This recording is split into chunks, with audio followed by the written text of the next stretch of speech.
The warfare is the greatest battle ever fought in the world. So നമ്മുടെ സെൽഫുമായിട്ട്, നമ്മുടെ സ്വയവുമായിട്ടുള്ള ഒരു പോരാട്ടമാണ് ഏറ്റവും വലിയ പോരാട്ടം എന്നാണ് മിസ്സസ് വൈറ്റ് പറഞ്ഞിരിക്കുന്നത്. സോ നമ്മുടെ ഈ പാഠപുസ്തകം 3ാമത്തെ ക്വാർട്ടർലിയാണ് 2025 എക്സഡസ് അല്ലെങ്കിൽ പുറപ്പാട് എന്ന പുസ്തകത്തെ ആസ്പദമാക്കിയാണ് നാം ഇതുവരെയും പഠിച്ചു വന്നത്. ഇന്നത്തെ പാഠം എന്ന് പറയുന്നത് 6ാമത്തെ പാഠമാണ്. 6ാമത്തെ പാഠം എന്ന് പറയുന്നത് ചെങ്കടലിലൂടെ, നമുക്ക് മറ്റൊരു വിധത്തിൽ പറഞ്ഞാൽ പുറപ്പാട്. ശരിക്കും പുറപ്പാട് പുസ്തകത്തിൻ്റെ ആ ആപ്തവാക്യം ഇവിടെയാണ് വരേണ്ടിയിരുന്നത്. പുറപ്പാട് എന്ന ഒരു സംഭവ കഥയിലേക്കാണ് നമ്മൾ കടക്കുന്നത്. സോ മനപ്പാഠവാക്യമായിട്ട് ഇവിടെ തന്നിരിക്കുന്നത് പുറപ്പാട് 14ന്റെ 13ഉം 14ഉമാണ്. സോ നമ്മുടെ ഈഡൻ TV പ്രേക്ഷകർക്ക് നിസ്തുലനായ യേശു ക്രിസ്തുവിൻ്റെ നാമത്തിൽ എൻ്റെ സ്നേഹവന്ദനം. സോ നമ്മൾ ഇതുവരെയും കഴിഞ്ഞ ആഴ്ച വരെയും കണ്ടുവന്ന ആ ഭാഗങ്ങളിലൂടെയൊക്കെയും നമ്മളൊന്ന് പുറകോട്ട് ചിന്തിക്കുമ്പോൾ ഇപ്പോൾ നമ്മൾ കണ്ടുവരുന്നതായ ഒരു കാര്യം എന്ന് പറയുന്നത് ദ ഗ്രേറ്റ് കോൺട്രവേഴ്സി, അല്ലെങ്കിൽ വൻ പോരാട്ടത്തിൻ്റെ നിഴലായിട്ട് പല സംഭവങ്ങളും നടക്കുന്നതായിട്ട് നമുക്ക് കാണാം. വളരെയധികം നാടകീയമായ രംഗങ്ങളിലൂടെയാണ് ഇവിടെ ഇസ്രായേൽ മക്കളെ ദൈവം മിസ്രയീമിൽ നിന്നും വിളിച്ച് വേർതിരിക്കുന്നതായിട്ട് നമുക്ക് കാണാനായിട്ട് സാധിക്കുന്നു. ഇവിടെ മോശയ്ക്ക് പോലും യഹോവയുടെ നാമം അത് വളരെ സുപരിചിതമല്ലാത്ത ഒരു നാമമായിട്ടാണ് അവിടെ കാണുന്നത്. യഹോവ എന്ന പേര് യഹോവ തന്നെ നേരിട്ട് തൻ്റെ ജനത്തിനു വേണ്ടി ഇറങ്ങി പ്രവർത്തിക്കുന്ന വളരെ നാടകീയമായ രംഗങ്ങൾ, വളരെ സംഭവ വിപുലമായ രംഗങ്ങളിലൂടെ ഇവിടെ ആ സംഭവങ്ങളുടെ തിരശീല വീഴുകയാണ്.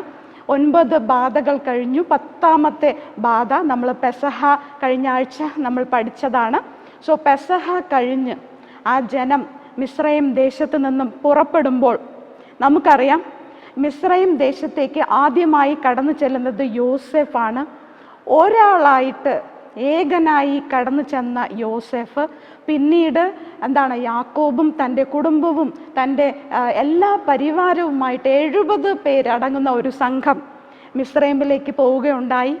അതിനെ തുടർന്ന് നമുക്കറിയാം, നമ്മൾ പുറപ്പാട് പുസ്തകം വായിക്കുമ്പോൾ ഏകദേശം 430 സംവത്സരങ്ങൾക്ക് ശേഷം ഇസ്രായേൽ ജനത അവിടെ നിന്ന് കടന്നു വരുന്ന ആ ഒരു ഭാഗം നമ്മൾ ശ്രദ്ധിക്കുമ്പോൾ പുരുഷന്മാർ മാത്രം, കുട്ടികളെ കൂടാതെ ഏകദേശം 6 ലക്ഷം പേരായിരുന്നു എന്ന് നമുക്ക് അവിടെ കാണാനായിട്ട് സാധിക്കുന്നു. ദൈവത്തിന് മഹത്വം.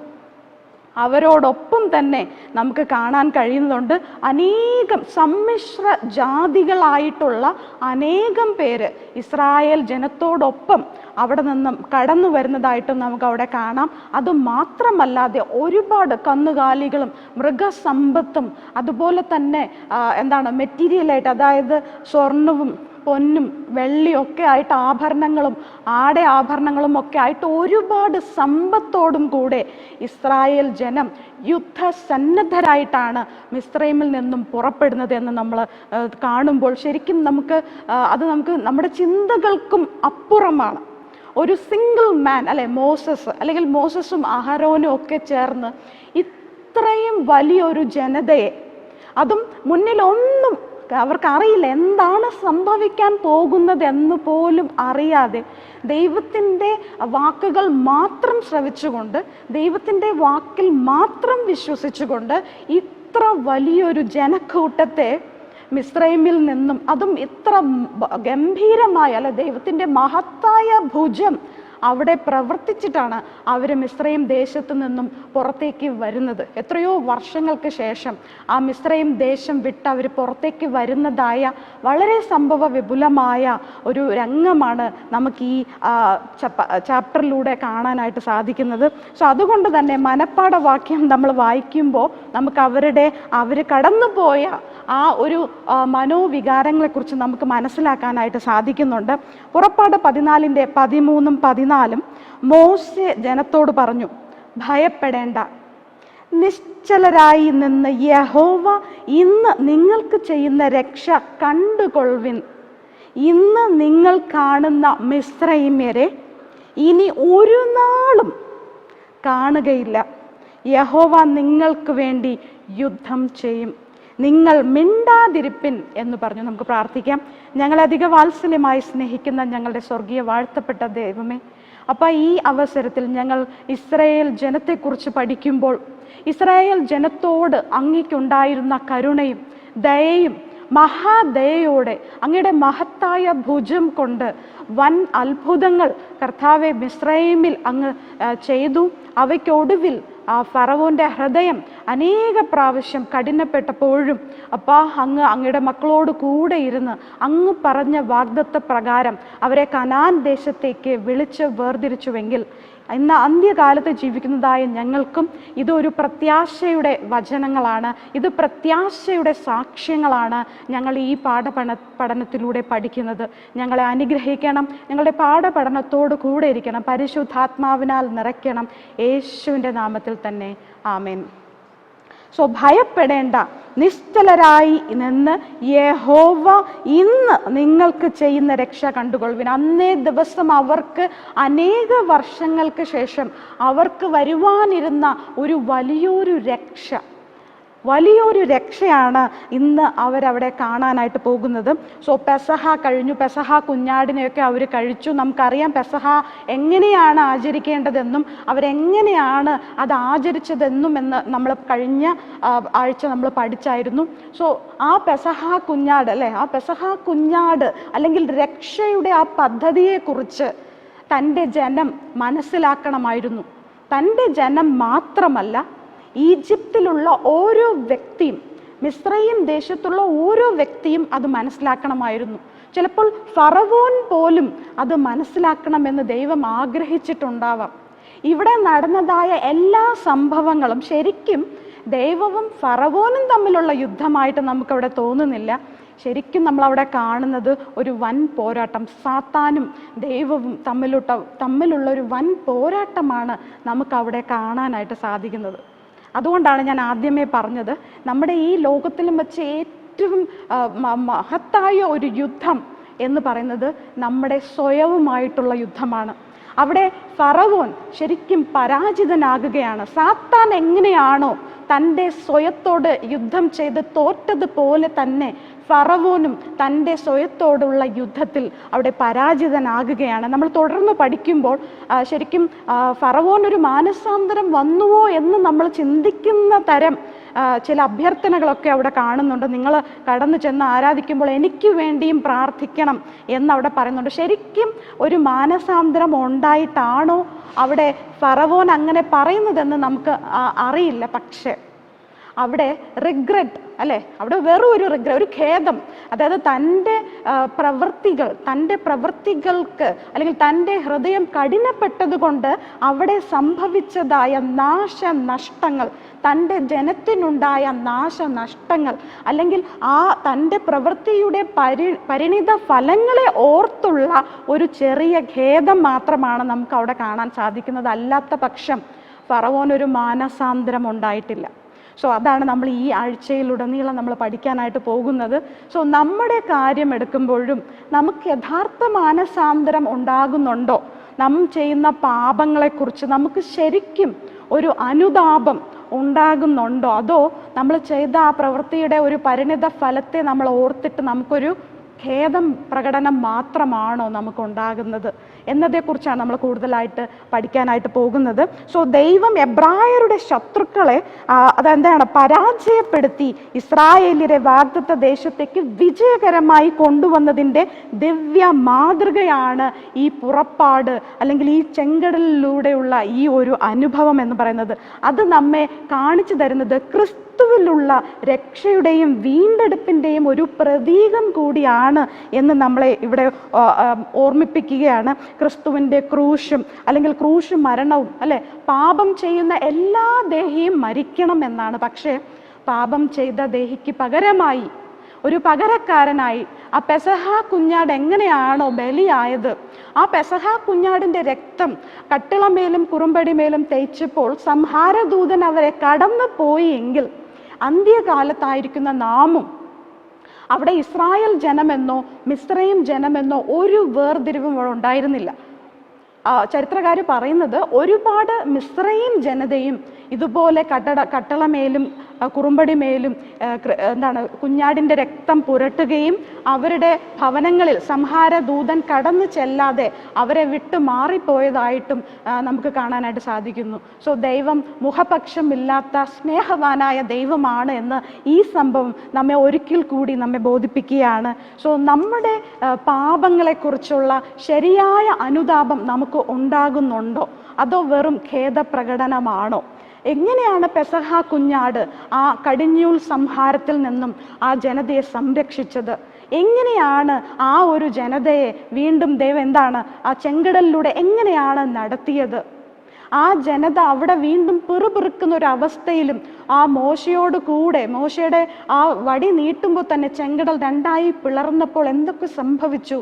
അവരെ തുടർന്ന് വന്ന അല്ലെങ്കിൽ മരുഭൂമിയിൽ ഈ ജനത കുടുങ്ങിപ്പോയി എന്ന് ഫറവോൻ ചിന്തിച്ചിട്ട് താൻ ഒരിക്കലും മാനസാന്തരപ്പെടാത്ത പക്ഷം വീണ്ടും ഹൃദയത്തെ കഠിനപ്പെടുത്തിക്കൊണ്ട് ഈ ജനത്തെ വീണ്ടും കഷ്ടപ്പെടുത്തുവാനും അവരെ കൊല്ലുവാനും അല്ലെങ്കിൽ അവരെ കൂടിയ പക്ഷം അവരെ തിരികെ കൊണ്ടുവന്ന് വീണ്ടും അടിമത്തത്തിലാക്കണമെന്നും ഫറവോൻ ചിന്തിച്ച് തീരുമാനിച്ചു. തൻ്റെ 600 സ്പെഷ്യൽ അല്ലെങ്കിൽ വളരെ വിശേഷപ്പെട്ട രഥങ്ങളും സർവ്വരഥങ്ങളുമായിട്ട് അവിടെ കടന്നു വരികയും ഇവരെ പിന്തുടരുകയും ഇവരെ വീണ്ടും കീഴ്പ്പെടുത്താനായിട്ട് കടന്നു വരുന്നതുമായ ആ ഒരു മൃഗീയമായ ആ ഒരു രംഗം നമ്മളെ കാണിച്ചു തരുന്നത് അന്ത്യകാലത്ത് നടക്കാൻ പോകുന്നതായ സാത്താനും സാത്താൻ്റെ സംഘവും ദൈവജനത്തെ നശിപ്പിക്കാനായിട്ട് അവസാന യുദ്ധം നടത്തുന്ന ഒരു സാക്ഷ്യമായിട്ട് അല്ലെങ്കിൽ അതിൻ്റെ ഒരു സംഭവമായിട്ട് നമുക്ക് അവിടെ കാണാനായിട്ട് സാധിക്കുന്നു. സോ നമ്മൾ ഇത്രയും പുറപ്പാട് പുസ്തകത്തിലൂടെ പഠിച്ചതായ ഓരോ കാര്യങ്ങളും നമ്മളെ അന്ത്യകാലത്തിലേക്കാണ് അത് വിരൽ ചൂണ്ടുന്നത്. അന്ത്യകാലത്ത് സംഭവിക്കാൻ പോകുന്ന ബാധകൾ എങ്ങനെയായിരിക്കും? എങ്ങനെയാണോ മിസ്രയീം ദേശത്ത് ബാധകൾ കടന്നു വന്നത് അതുപോലെ തന്നെ അന്ത്യകാലത്തും സംഭവിക്കും. ഇങ്ങനെയുള്ള എല്ലാ അന്ത്യകാല സംഭവങ്ങളുടെയും ഒരു പ്രതീകമാണ് ഈ പുറപ്പാട് എന്ന ഈ ഭാഗം. സോ നമ്മൾ തുടർന്ന് പഠിക്കുമ്പോൾ ഈ ആഴ്ചത്തെ ഭാഗം നമ്മൾ കൂടുതലായിട്ട് ദൈവം നമ്മളോട് ഇടപെടട്ടെ, അതിനെ മനസ്സിലാക്കുവാനും അതിൻ പ്രകാരം ജീവിക്കുവാനും ദൈവം നമ്മളെ സഹായിക്കട്ടെ എന്ന് പറഞ്ഞുകൊണ്ട് നമ്മുടെ പാഠപഠനം തുടരുകയാണ്.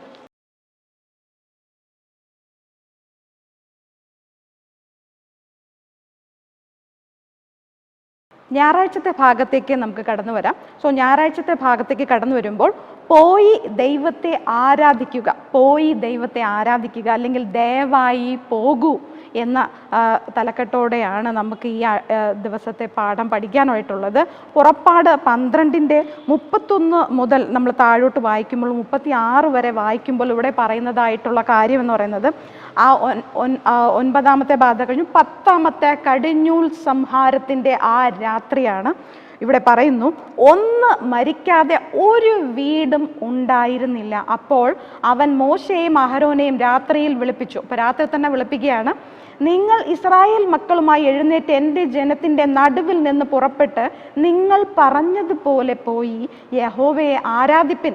നിങ്ങൾ പറഞ്ഞതുപോലെ നിങ്ങളുടെ ആടുകളെയും കന്നുകാലികളെയും കൂടെ കൊണ്ടുപോയിക്കൊള്ളുവിൻ, എന്നെയും അനുഗ്രഹിപ്പിൻ എന്ന് പറഞ്ഞു.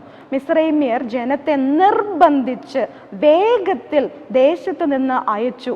ഞങ്ങൾ എല്ലാവരും മരിച്ചു പോകുന്നു എന്ന് അവർ പറഞ്ഞു. അതുകൊണ്ട് ജനം കുഴച്ച മാവ് പുളിക്കുന്നതിന് മുൻപേ തൊട്ടികളോടുകൂടെ ശീലകളിൽ കെട്ടി ചുമലിൽ എടുത്തുകൊണ്ട് പോയി. ഇസ്രായേൽ മക്കൾ മോശയുടെ വചനം അനുസരിച്ച് മിസ്രൈമ്യരോട് വെള്ളി ആഭരണങ്ങളും പൊന്നാഭരണങ്ങളും വസ്ത്രങ്ങളും ചോദിച്ച് യഹോവ മിസ്രൈമ്യർക്ക് ജനത്തോട് കൃപ തോന്നിച്ചത് കൊണ്ട് അവർ ചോദിച്ചതൊക്കെയും അവർക്ക് കൊടുത്തു. അങ്ങനെ അവർ മിസ്രൈമ്യരെ കൊള്ളയിട്ടു എന്ന് ഇവിടെ വളരെ ഭംഗിയായിട്ട് എടുത്തു പറഞ്ഞിരിക്കുകയാണ്. മിസ്രൈമ്യരെ കൊള്ളയിട്ടു. കാരണം ഇത്രയും വർഷം ഇസ്രായേൽ ജനത്തെ അവർക്ക് കിട്ടേണ്ടുന്ന വിഹിതം കൊടുക്കാതെ, അവർക്ക് വേണ്ടത്ര ആഹാരം അല്ലെങ്കിൽ ഭക്ഷണവും വസ്ത്രവും ഒന്നും കൊടുക്കാതെ അടിമ വേലയായിട്ട് അവരെ അവിടെ ആക്കി വച്ചിരിക്കുകയായിരുന്നു. പക്ഷേ യോസെഫ് ഇരുന്നപ്പോൾ ഉണ്ടായിരുന്ന ഫറവോൻ അവരെ അടിമകളാക്കി ആയിരുന്നില്ല വെച്ചിരുന്നത്. പക്ഷേ യോസഫിനെ അറിയാത്തൊരു ഫറവോൻ വന്നപ്പോഴാണ് ഇസ്രായേൽ ജനതയ്ക്ക് ഇത്രമാത്രം കഷ്ടം വരാനായിട്ട് ഇടയായത് എന്ന് നമുക്ക് മനസ്സിലാക്കാം. അതുകൊണ്ട് തന്നെ അവരുടെ കഷ്ടപ്പാടിന് വിലയായിട്ട് ദൈവം അവിടെ മിസ്രൈമ്യരെ കൊള്ളയിട്ട് തൻ്റെ മക്കൾക്ക് എല്ലാവിധ സമ്പത്തോടും കൂടെ, അവർ വെറും കൈയോടെ അല്ല അവിടെ നിന്നും കടന്നു പോകുന്നത്, ദൈവം അവരെ സമ്പത്തോടു കൂടെയാണ് അവിടെ നിന്ന് അയക്കുന്നത്. ഈ സ്വർണ്ണാഭരണങ്ങളൊക്കെ നമുക്കറിയാം പിന്നീട് എന്തിനൊക്കെ അത് അവർ ഉപയോഗിച്ചു, അത് നന്മയ്ക്കായിട്ടും തിന്മയ്ക്കായിട്ടും ഒക്കെ അത് ഭവിച്ചു എന്ന് നമുക്ക് മനസ്സിലാക്കാം. ഈ ആഭരണങ്ങൾ ഉണ്ടായിരുന്നത് കൊണ്ടാണല്ലോ അവിടെ കാളക്കുട്ടിയെ പിന്നീട് അല്ലെ ഭാവിയിൽ നമ്മൾ ഇനിയും കാണുന്നുണ്ട്, അടുത്ത പാഠങ്ങളിൽ വരുന്നുണ്ട്. അഹരോന്റെ കയ്യിൽ ഏൽപ്പിച്ച് കാളക്കുട്ടിയെ ഉണ്ടാക്കാനും അല്ലെ മോശെ ഈ യഹോവയുടെ അയച്ച മോശേനെ കാണാനില്ല, 40 രാവും പകലുമായിട്ട് കാണാത്തത് കൊണ്ട് അവരെ കാളക്കുട്ടിയൊക്കെ ഉണ്ടാക്കുന്നതൊക്കെ നമുക്ക് അവിടെ കാണാം. പിന്നീട് നമുക്ക് വരുമ്പോൾ സമാഗമന കൂടാരത്തിൻ്റെ എല്ലാ ഉപകരണങ്ങളും അല്ലെ തങ്കം കൊണ്ട് പൊന്നുകൊണ്ട് പൊതിഞ്ഞതായിരുന്നു. സോ അതിനൊക്കെയും അവർ ഈ ആഭരണങ്ങളൊക്കെ ഉപയോഗിച്ചിരുന്നു എന്ന് നമുക്ക് മനസ്സിലാക്കാനായിട്ട് സാധിക്കുന്നു. സോ പുറപ്പാട് 12:31 മുതൽ 36 വരെ വായിക്കുമ്പോൾ അവിടെ വിചിത്രമായ ഒരു കാര്യമാണ് ഫറവോൻ അവിടെ പറയുന്നുണ്ട് അല്ലെ, എന്നെയും അനുഗ്രഹിപ്പിൻ. നമ്മൾ നേരത്തെ ഇൻട്രഡക്ഷൻ്റെ ഭാഗത്ത് അത് കണ്ടിട്ടുണ്ടായിരുന്നു. എന്തുകൊണ്ടാവും ഫറവോൻ അങ്ങനെ പറഞ്ഞത്? ഫറവോന് ശരിക്കും ഒരു മാനസാന്തരമോ ഉണ്ടായിട്ടാണോ? അല്ല, ഒരു ചെറിയൊരു റിഗ്രറ്റ് ചിലപ്പോൾ തോന്നിയിട്ടുണ്ടാവും. തൻ്റെ പ്രവൃത്തിയുടെ ഫലമായിട്ട് തൻ്റെ ജനം അല്ലെ, അതായത് അവിടുത്തെ മിസ്രൈമ്യ ഭവനത്തിൽ ഒന്നും മരിക്കാത്ത ഒരു ഭവനവുമില്ല. അതായത് ഫറവോന്റെ ഗൃഹത്തിലും കടിഞ്ഞൂൽ സംഹാരം നടന്നു എന്ന് നമുക്ക് മനസ്സിലാക്കാം. സോ അതുകൊണ്ട് തന്നെ ജനം മുഴുവൻ അല്ലെങ്കിൽ ജനത്തിൻ്റെ പ്രതിനിധികളൊക്കെ വന്നിട്ട് ഫറവോനോട് പറഞ്ഞു, നിങ്ങൾ എന്താ ചെയ്യുന്നതെന്ന് ഒന്ന് ആ ജനത്തെ പറഞ്ഞയക്കൂ, എങ്ങനെയെങ്കിലും അവരെ ഒന്ന് പറഞ്ഞയക്കൂ, ഇത്രയും നമ്മൾ എല്ലാവരും മരിച്ചു പോകണമെന്നാണോ എന്ന്. അവരുടെ ആ വാക്കുകളൊക്കെ കേട്ടിട്ട് ഫറവോൻ എന്ത് ചെയ്യാണ് അവസാനമായിട്ട്, ശരി നിങ്ങൾ എല്ലാവരും പൊയ്ക്കോ, നിങ്ങളുടെ മൃഗങ്ങളെ എല്ലാം കൊണ്ടുപോയിക്കോ. കാരണം ഫറവോൻ ഇത്രയും നാളും ചെയ്തു വന്നിരുന്ന ഒരു രീതി എന്ന് പറയുന്നത് എന്തായിരുന്നു? ആദ്യം പറഞ്ഞു നിങ്ങൾ പുരുഷന്മാർ മാത്രം പോയാൽ മതി, പുരുഷന്മാർ പോയി ആരാധിച്ചിട്ട് തിരിച്ചു വരൂ എന്ന് പറഞ്ഞു. പിന്നീട് പറഞ്ഞ് എന്തായിരുന്നു? ശരി, അപ്പം മോശ പറഞ്ഞില്ല അത് ശരിയാവില്ല, ഞങ്ങൾ എല്ലാവരും പോകണമെന്ന് പറഞ്ഞു. അപ്പോൾ പറഞ്ഞു എന്നാൽ നിങ്ങൾ പുരുഷന്മാരും നിങ്ങളുടെ കുടുംബവും പൊയ്ക്കോളൂ, പക്ഷെ നിങ്ങളുടെ മൃഗങ്ങളൊക്കെ എന്ത് ചെയ്യാം, നിങ്ങളിവിടെ തിരിച്ചു വിടണം, കാരണം എന്നാലല്ലേ ഇവർ തിരികെ വരത്തുള്ളൂ. അപ്പോഴും മോശ സമ്മതിച്ചില്ല. അവിടെ നമ്മെ പഠിപ്പിക്കുന്ന ഒരു പ്രധാന കാര്യം കുടുംബം എന്നതാണ്. ആ കുടുംബത്തെ ദൈവം എത്രത്തോളം കരുതുന്നു എന്നുള്ളതാണ്. കുടുംബം എന്ന് പറയുമ്പോൾ അത് പുരുഷന്മാർ മാത്രമല്ല അല്ലെ, ഇപ്പോൾ സ്ത്രീകളും പുരുഷന്മാരും അല്ലെങ്കിൽ കുട്ടികളും അല്ലെ അവരുടേതായ മൃഗസമ്പത്തും എല്ലാം അടങ്ങിയതാണ് ഒരു കുടുംബം. സോ അതുകൊണ്ട് തന്നെ മോശെ അവിടെ വെയിറ്റ് ചെയ്യണം, ഒരുപാട് ക്ഷമയോടെ ഫറവോൻ എല്ലാവരെയും ഒരുമിച്ച് വിടുന്നത് വരെ അവിടെ വെയിറ്റ് ചെയ്യാണ്. ആ 10 ബാധകളും അവിടെ ഉണ്ടാകാൻ ഇടയായ ഒരു സാഹചര്യവും അത് തന്നെ ആയിരുന്നു. എല്ലാവരെയും ഒരു കുഞ്ഞു പോലും അവിടെ മിസ്രയീമിൽ അവശേഷിക്കാതെ എല്ലാവരെയും വിട്ടു കിട്ടണം എന്നുള്ളതായിരുന്നു ഇത്രത്തോളം ബാധകളിലൂടെയൊക്കെയും മിസ്രയീമിനെ ദൈവം അടിച്ചത്. സോ അവിടെ നിന്നും നമുക്ക് മനസ്സിലാക്കേണ്ട മറ്റൊരു കാര്യം, നമ്മുടെ കുടുംബം എത്രത്തോളം പ്രാധാന്യം അർഹിക്കുന്നു. ദൈവത്തിൻ്റെ സന്നിധിയിൽ കുടുംബമായി ദൈവത്തെ ആരാധിപ്പാൻ കടന്നു വരേണ്ട ആവശ്യകതയെക്കുറിച്ചാണ് നമുക്കവിടെ പഠിക്കാനായിട്ട് ദൈവം തന്നിരിക്കുന്നതായ ഒരു ഭാഗം. സോ നമ്മൾ എത്രത്തോളം ദൈവത്തെ കുടുംബമായിട്ട് ആരാധിക്കുന്നു. നമ്മുടെ കുഞ്ഞുങ്ങൾ ആരാധനാ വേളകളിൽ നമ്മുടെ കുഞ്ഞുങ്ങൾ എവിടെയാണ്? നമ്മുടെ പുരുഷന്മാരെവിടെയാണ്? സ്ത്രീകൾ എവിടെയാണ്? നമ്മളെ ദൈവസന്നിധിയിലാണോ കടന്നു വരുന്നത്? അബ്രഹാം തൻ്റെ കൂടെ ഉണ്ടായിരുന്ന അവരുടെ അടിമകൾ പോലും അല്ലെങ്കിൽ അവിടെ ഉണ്ടായിരുന്ന സേവകർ പോലും അബ്രഹാം ആരാധനയിൽ ഉൾപ്പെടുത്തിയിരുന്നു എന്ന് നമുക്ക് പ്രവചനാത്മ രേഖകളിലൊക്കെ വായിക്കാനായിട്ട് സാധിക്കുന്നുണ്ട്. സോ നമ്മുടെ കുടുംബങ്ങളിൽ, നമ്മുടെ ആരാധനകളിൽ നമ്മൾ കുടുംബമായിട്ട് കടന്നു വരേണ്ട ആവശ്യകതയാണ് നമ്മൾ അവിടെ മനസ്സിലാക്കുന്നത്. സോ അതോടൊപ്പം തന്നെ വിചിത്രമായ ഒരു അഭ്യർത്ഥനയാണ് ഫറവോൻ എന്നെയും അനുഗ്രഹിപ്പിൻ എന്നൊരു വാക്ക് ഇവിടെ പറയുന്നുണ്ട്. സോ എങ്ങനെയാണ് ദൈവം ഈ ഫറവോനെ അനുഗ്രഹിക്കേണ്ടത് എന്ന് നമ്മൾ ചിലപ്പോൾ ചിന്തിച്ചു പോകും. കാരണം അവൻ മത്സരത്തിലും ശാഠ്യത്തിലും പാപത്തിലും അഹങ്കാരത്തിലും ആണ്ട് കിടന്നവനല്ലേ. തീർച്ചയായും അവൻ ഒടുവിൽ സമ്മതം നൽകി. പക്ഷെ സമ്മതം നൽകി എന്ന് പറയുമ്പോൾ സമ്മതം നൽകേണ്ടി വന്നു എന്നാണ് നമ്മൾ അവിടെ മനസ്സിലാക്കേണ്ടത്. പക്ഷേ അത് യഹോവയുടെ ഇഷ്ടത്തിന് കീഴടങ്ങിയത് കൊണ്ടല്ല. നമ്മൾ പല ഭാഗങ്ങളിലും പല സഭകളിലും ചിലപ്പോൾ ഒരു ഡിബേറ്റ് സബ്ജക്റ്റായി കാണാം. കാരണം യഹോവയുടെ ഫറവോൻ്റെ ഹൃദയത്തെ കഠിനപ്പെടുത്തിയത് ആര്?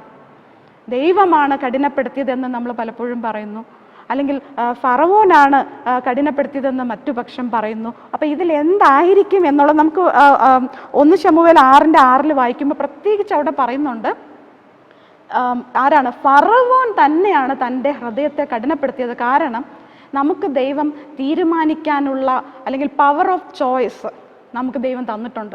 നമുക്ക് നന്മ തിരഞ്ഞെടുക്കാം, അല്ലെങ്കിൽ തിന്മ തിരഞ്ഞെടുക്കാം. പക്ഷെ ഇതിൽ ദൈവത്തിന് ഒരിക്കലും നമ്മളെ കൊണ്ട് നന്മ തന്നെ തിരഞ്ഞെടുപ്പിക്കാനോ അല്ലെങ്കിൽ നമ്മുടെ തിരഞ്ഞെടുപ്പുകളെ ദൈവത്തിന് അതിൽ കടന്നാക്രമിക്കാൻ കഴിയില്ല.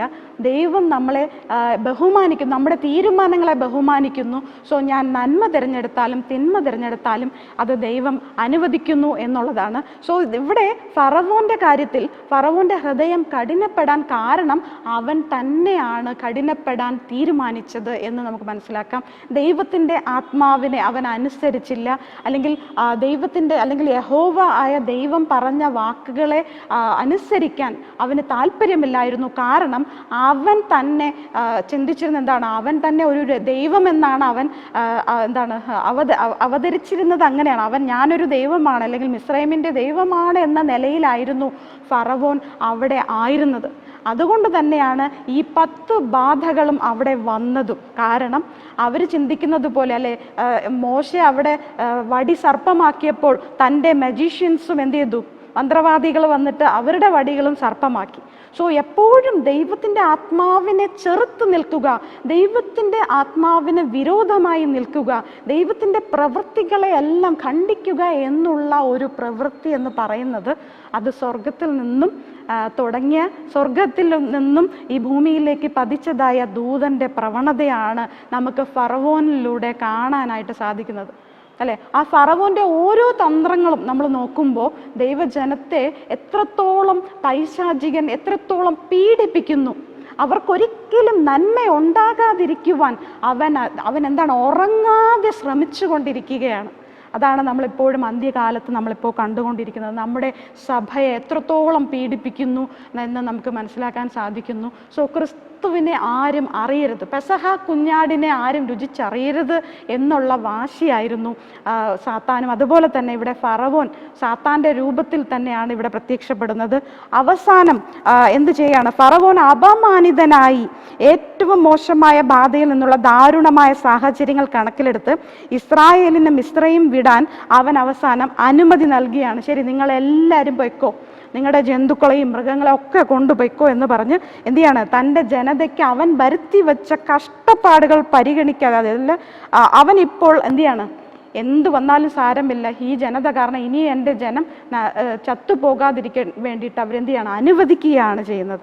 പുറപ്പാട് 12:33 ഇവിടെ മിസ്രൈമ്യർ, അതായത് മിസ്രൈമ്യ ജനത ഇവിടെ ഇസ്രായേൽ ജനത്തെ നിർബന്ധിച്ച് അവരെ അവിടെ നിന്നും പറഞ്ഞയക്കാൻ, ദയവായി നിങ്ങൾ ഇവിടെ നിന്ന് പോകണം, ഞങ്ങൾ എല്ലാവരും ചത്തുപോകുന്നത് നിങ്ങൾ കാണുന്നില്ലേ? ജനത്തെ നിർബന്ധിച്ച് വേഗത്തിൽ ദേശത്ത് നിന്ന് അയച്ചു, ഞങ്ങൾ എല്ലാവരും മരിച്ചു പോകുന്നു എന്ന് അവർ പറഞ്ഞു. അതുകൊണ്ട് തന്നെ അവർ ചോദിച്ചതൊക്കെ അവർ കൊടുത്തു. ചിലപ്പോൾ ഇനി ഞാൻ ഈ സ്വർണം കൊടുക്കാത്തത് കൊണ്ട് ഇനി ഇവർ പോയില്ലെങ്കിലോ എന്ന് കരുതി അവരുടേതെല്ലാം, അവർ ചോദിച്ച എല്ലാ സമ്പത്തും അവിടെ കൊടുക്കുന്നതായിട്ട് നമുക്ക് കാണാം. 36 നമ്മൾ കണ്ടു. മിസ്രൈമ്യർക്ക് ജനത്തോട് കൃപ തോന്നിച്ചത് കൊണ്ട്, അവിടെ കൃപ തോന്നിച്ചത് ദൈവമാണ്, അവർക്ക് കൊടുക്കാനുള്ളൊരു മനസ്സുണ്ടായത്. അവർ ചോദിച്ചതൊക്കെയും അവർക്ക് കൊടുത്തു. അങ്ങനെ അവർ മിസ്രൈമ്യരെ കൊള്ളയിട്ടു എന്ന ഭാഗമാണ് നമ്മളിവിടെ പഠിച്ചത്. സോ ഈ വിധത്തിൽ തൻ്റെ ആദ്യജാതർ സുരക്ഷിതമായി മിസ്രൈം വിടുമെന്ന് ദൈവം ഉറപ്പുവരുത്തി. സോ നിറഞ്ഞ കൈകളോടെയാണ് അവരെന്ത് ചെയ്തത്?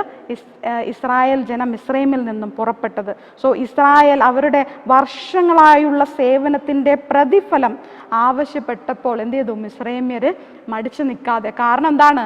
ആ 10ാമത്തെ ബാധയുടെ ആ ഒരു കോളിളക്കം അവരുടെ ഹൃദയങ്ങളിൽ സൃഷ്ടിച്ച ഒരു വേദന എന്ന് പറയുന്നത് അത് നമുക്ക് വാക്കുകൾക്ക് അതീതമാണ്. നമ്മുടെ ഭവനങ്ങളിലൊക്കെ ഒരു മരണം അല്ലെങ്കിൽ സംഭവിച്ചാൽ, നമ്മുടെ ആദ്യജാതൻ എന്തെങ്കിലും സംഭവിച്ചാൽ, ഒരു പനി വന്നാൽ, ഒരു ചുമ വന്നാൽ നമ്മൾ സഹിക്കില്ല.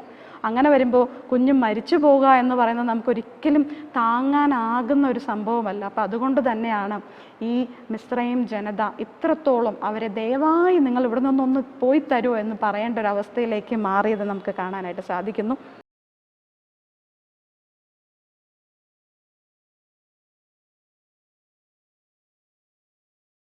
തിങ്കളാഴ്ചത്തെ ഭാഗത്തേക്ക് കടന്നു വരുമ്പോൾ ആദ്യജാതൻ്റെ പ്രതിഷ്ഠ എന്ന ഭാഗമാണ് നമ്മൾ പഠിക്കാനായിട്ട് പോകുന്നത്. സോ വീണ്ടെടുപ്പിൻ്റെയും വിടുതലിൻ്റെയും വാഗ്ദത്ത സമയം വരാൻ പോകുകയായിരുന്നു. ആളുകൾ അതിനായി തയ്യാറെടുക്കേണ്ടതായിട്ടുണ്ടായിരുന്നു. സോ അവർ വിശ്വസിക്കാൻ മാത്രമല്ല, വിശ്വാസത്തിനനുസൃതമായിട്ട് അവർ പ്രവർത്തിക്കുകയും കൂടി വേണമായിരുന്നു.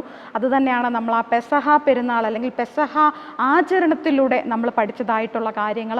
അവിടെ ഒരുപാട് ഇൻസ്ട്രക്ഷൻസ് ദൈവം കൊടുത്തിരുന്നു അല്ലേ. ആ പെസഹ കുഞ്ഞാടിനെ എങ്ങനെയാണ് സെലക്ട് ചെയ്യേണ്ടത്, അതിനെ എങ്ങനെ തിരഞ്ഞെടുക്കണം, അതിന് എത്ര പ്രായമുണ്ടായിരിക്കണം, ഒരു ഊനമില്ലാത്തതായിരിക്കണം, അതിനെ ഒരു ഭവനത്തിലുള്ള എല്ലാവരും ചേർന്നത് കഴിക്കണം. അങ്ങനെ ഒരുപക്ഷെ ആ ഭവനത്തിലുള്ളവർക്ക് കഴിക്കാൻ സാധിച്ചില്ലെങ്കിൽ അതിനനുസരിച്ച് മാത്രമേ അവരെടുക്കാൻ പാടുള്ളൂ, അല്ലെങ്കിൽ അതെന്ത് ചെയ്യണം, അത് മറ്റുള്ളവരുമായിട്ട് പങ്കിടണമായിരുന്നു. അങ്ങനെ നമ്മൾ ഒരുപാട് കാര്യങ്ങൾ അവിടെ പഠിച്ചിട്ടുണ്ട്. പക്ഷെ ഇതിനൊക്കെയും ഒരു നിബന്ധന ഉണ്ടായിരുന്നു അല്ലെ. പരിച്ഛേദന ഏറ്റവർ മാത്രമാണ് പെസഹ കുഞ്ഞാടിനെ കഴിക്കേണ്ടിയിരുന്നത്. പരദേശികളൊക്കെ ഒന്നും കഴിക്കാനായിട്ട് പാടില്ല. പക്ഷെ അല്ലെങ്കിൽ പരിച്ഛേദന ഏറ്റവർക്ക് പരിച്ഛേദന ഏറ്റിട്ട് വേണമെങ്കിൽ കഴിക്കാമെന്നൊക്കെ ഒരുപാട് പ്രൊവിഡൻസ് അവിടെ കൊടുത്തിട്ടുണ്ടായിരുന്നു.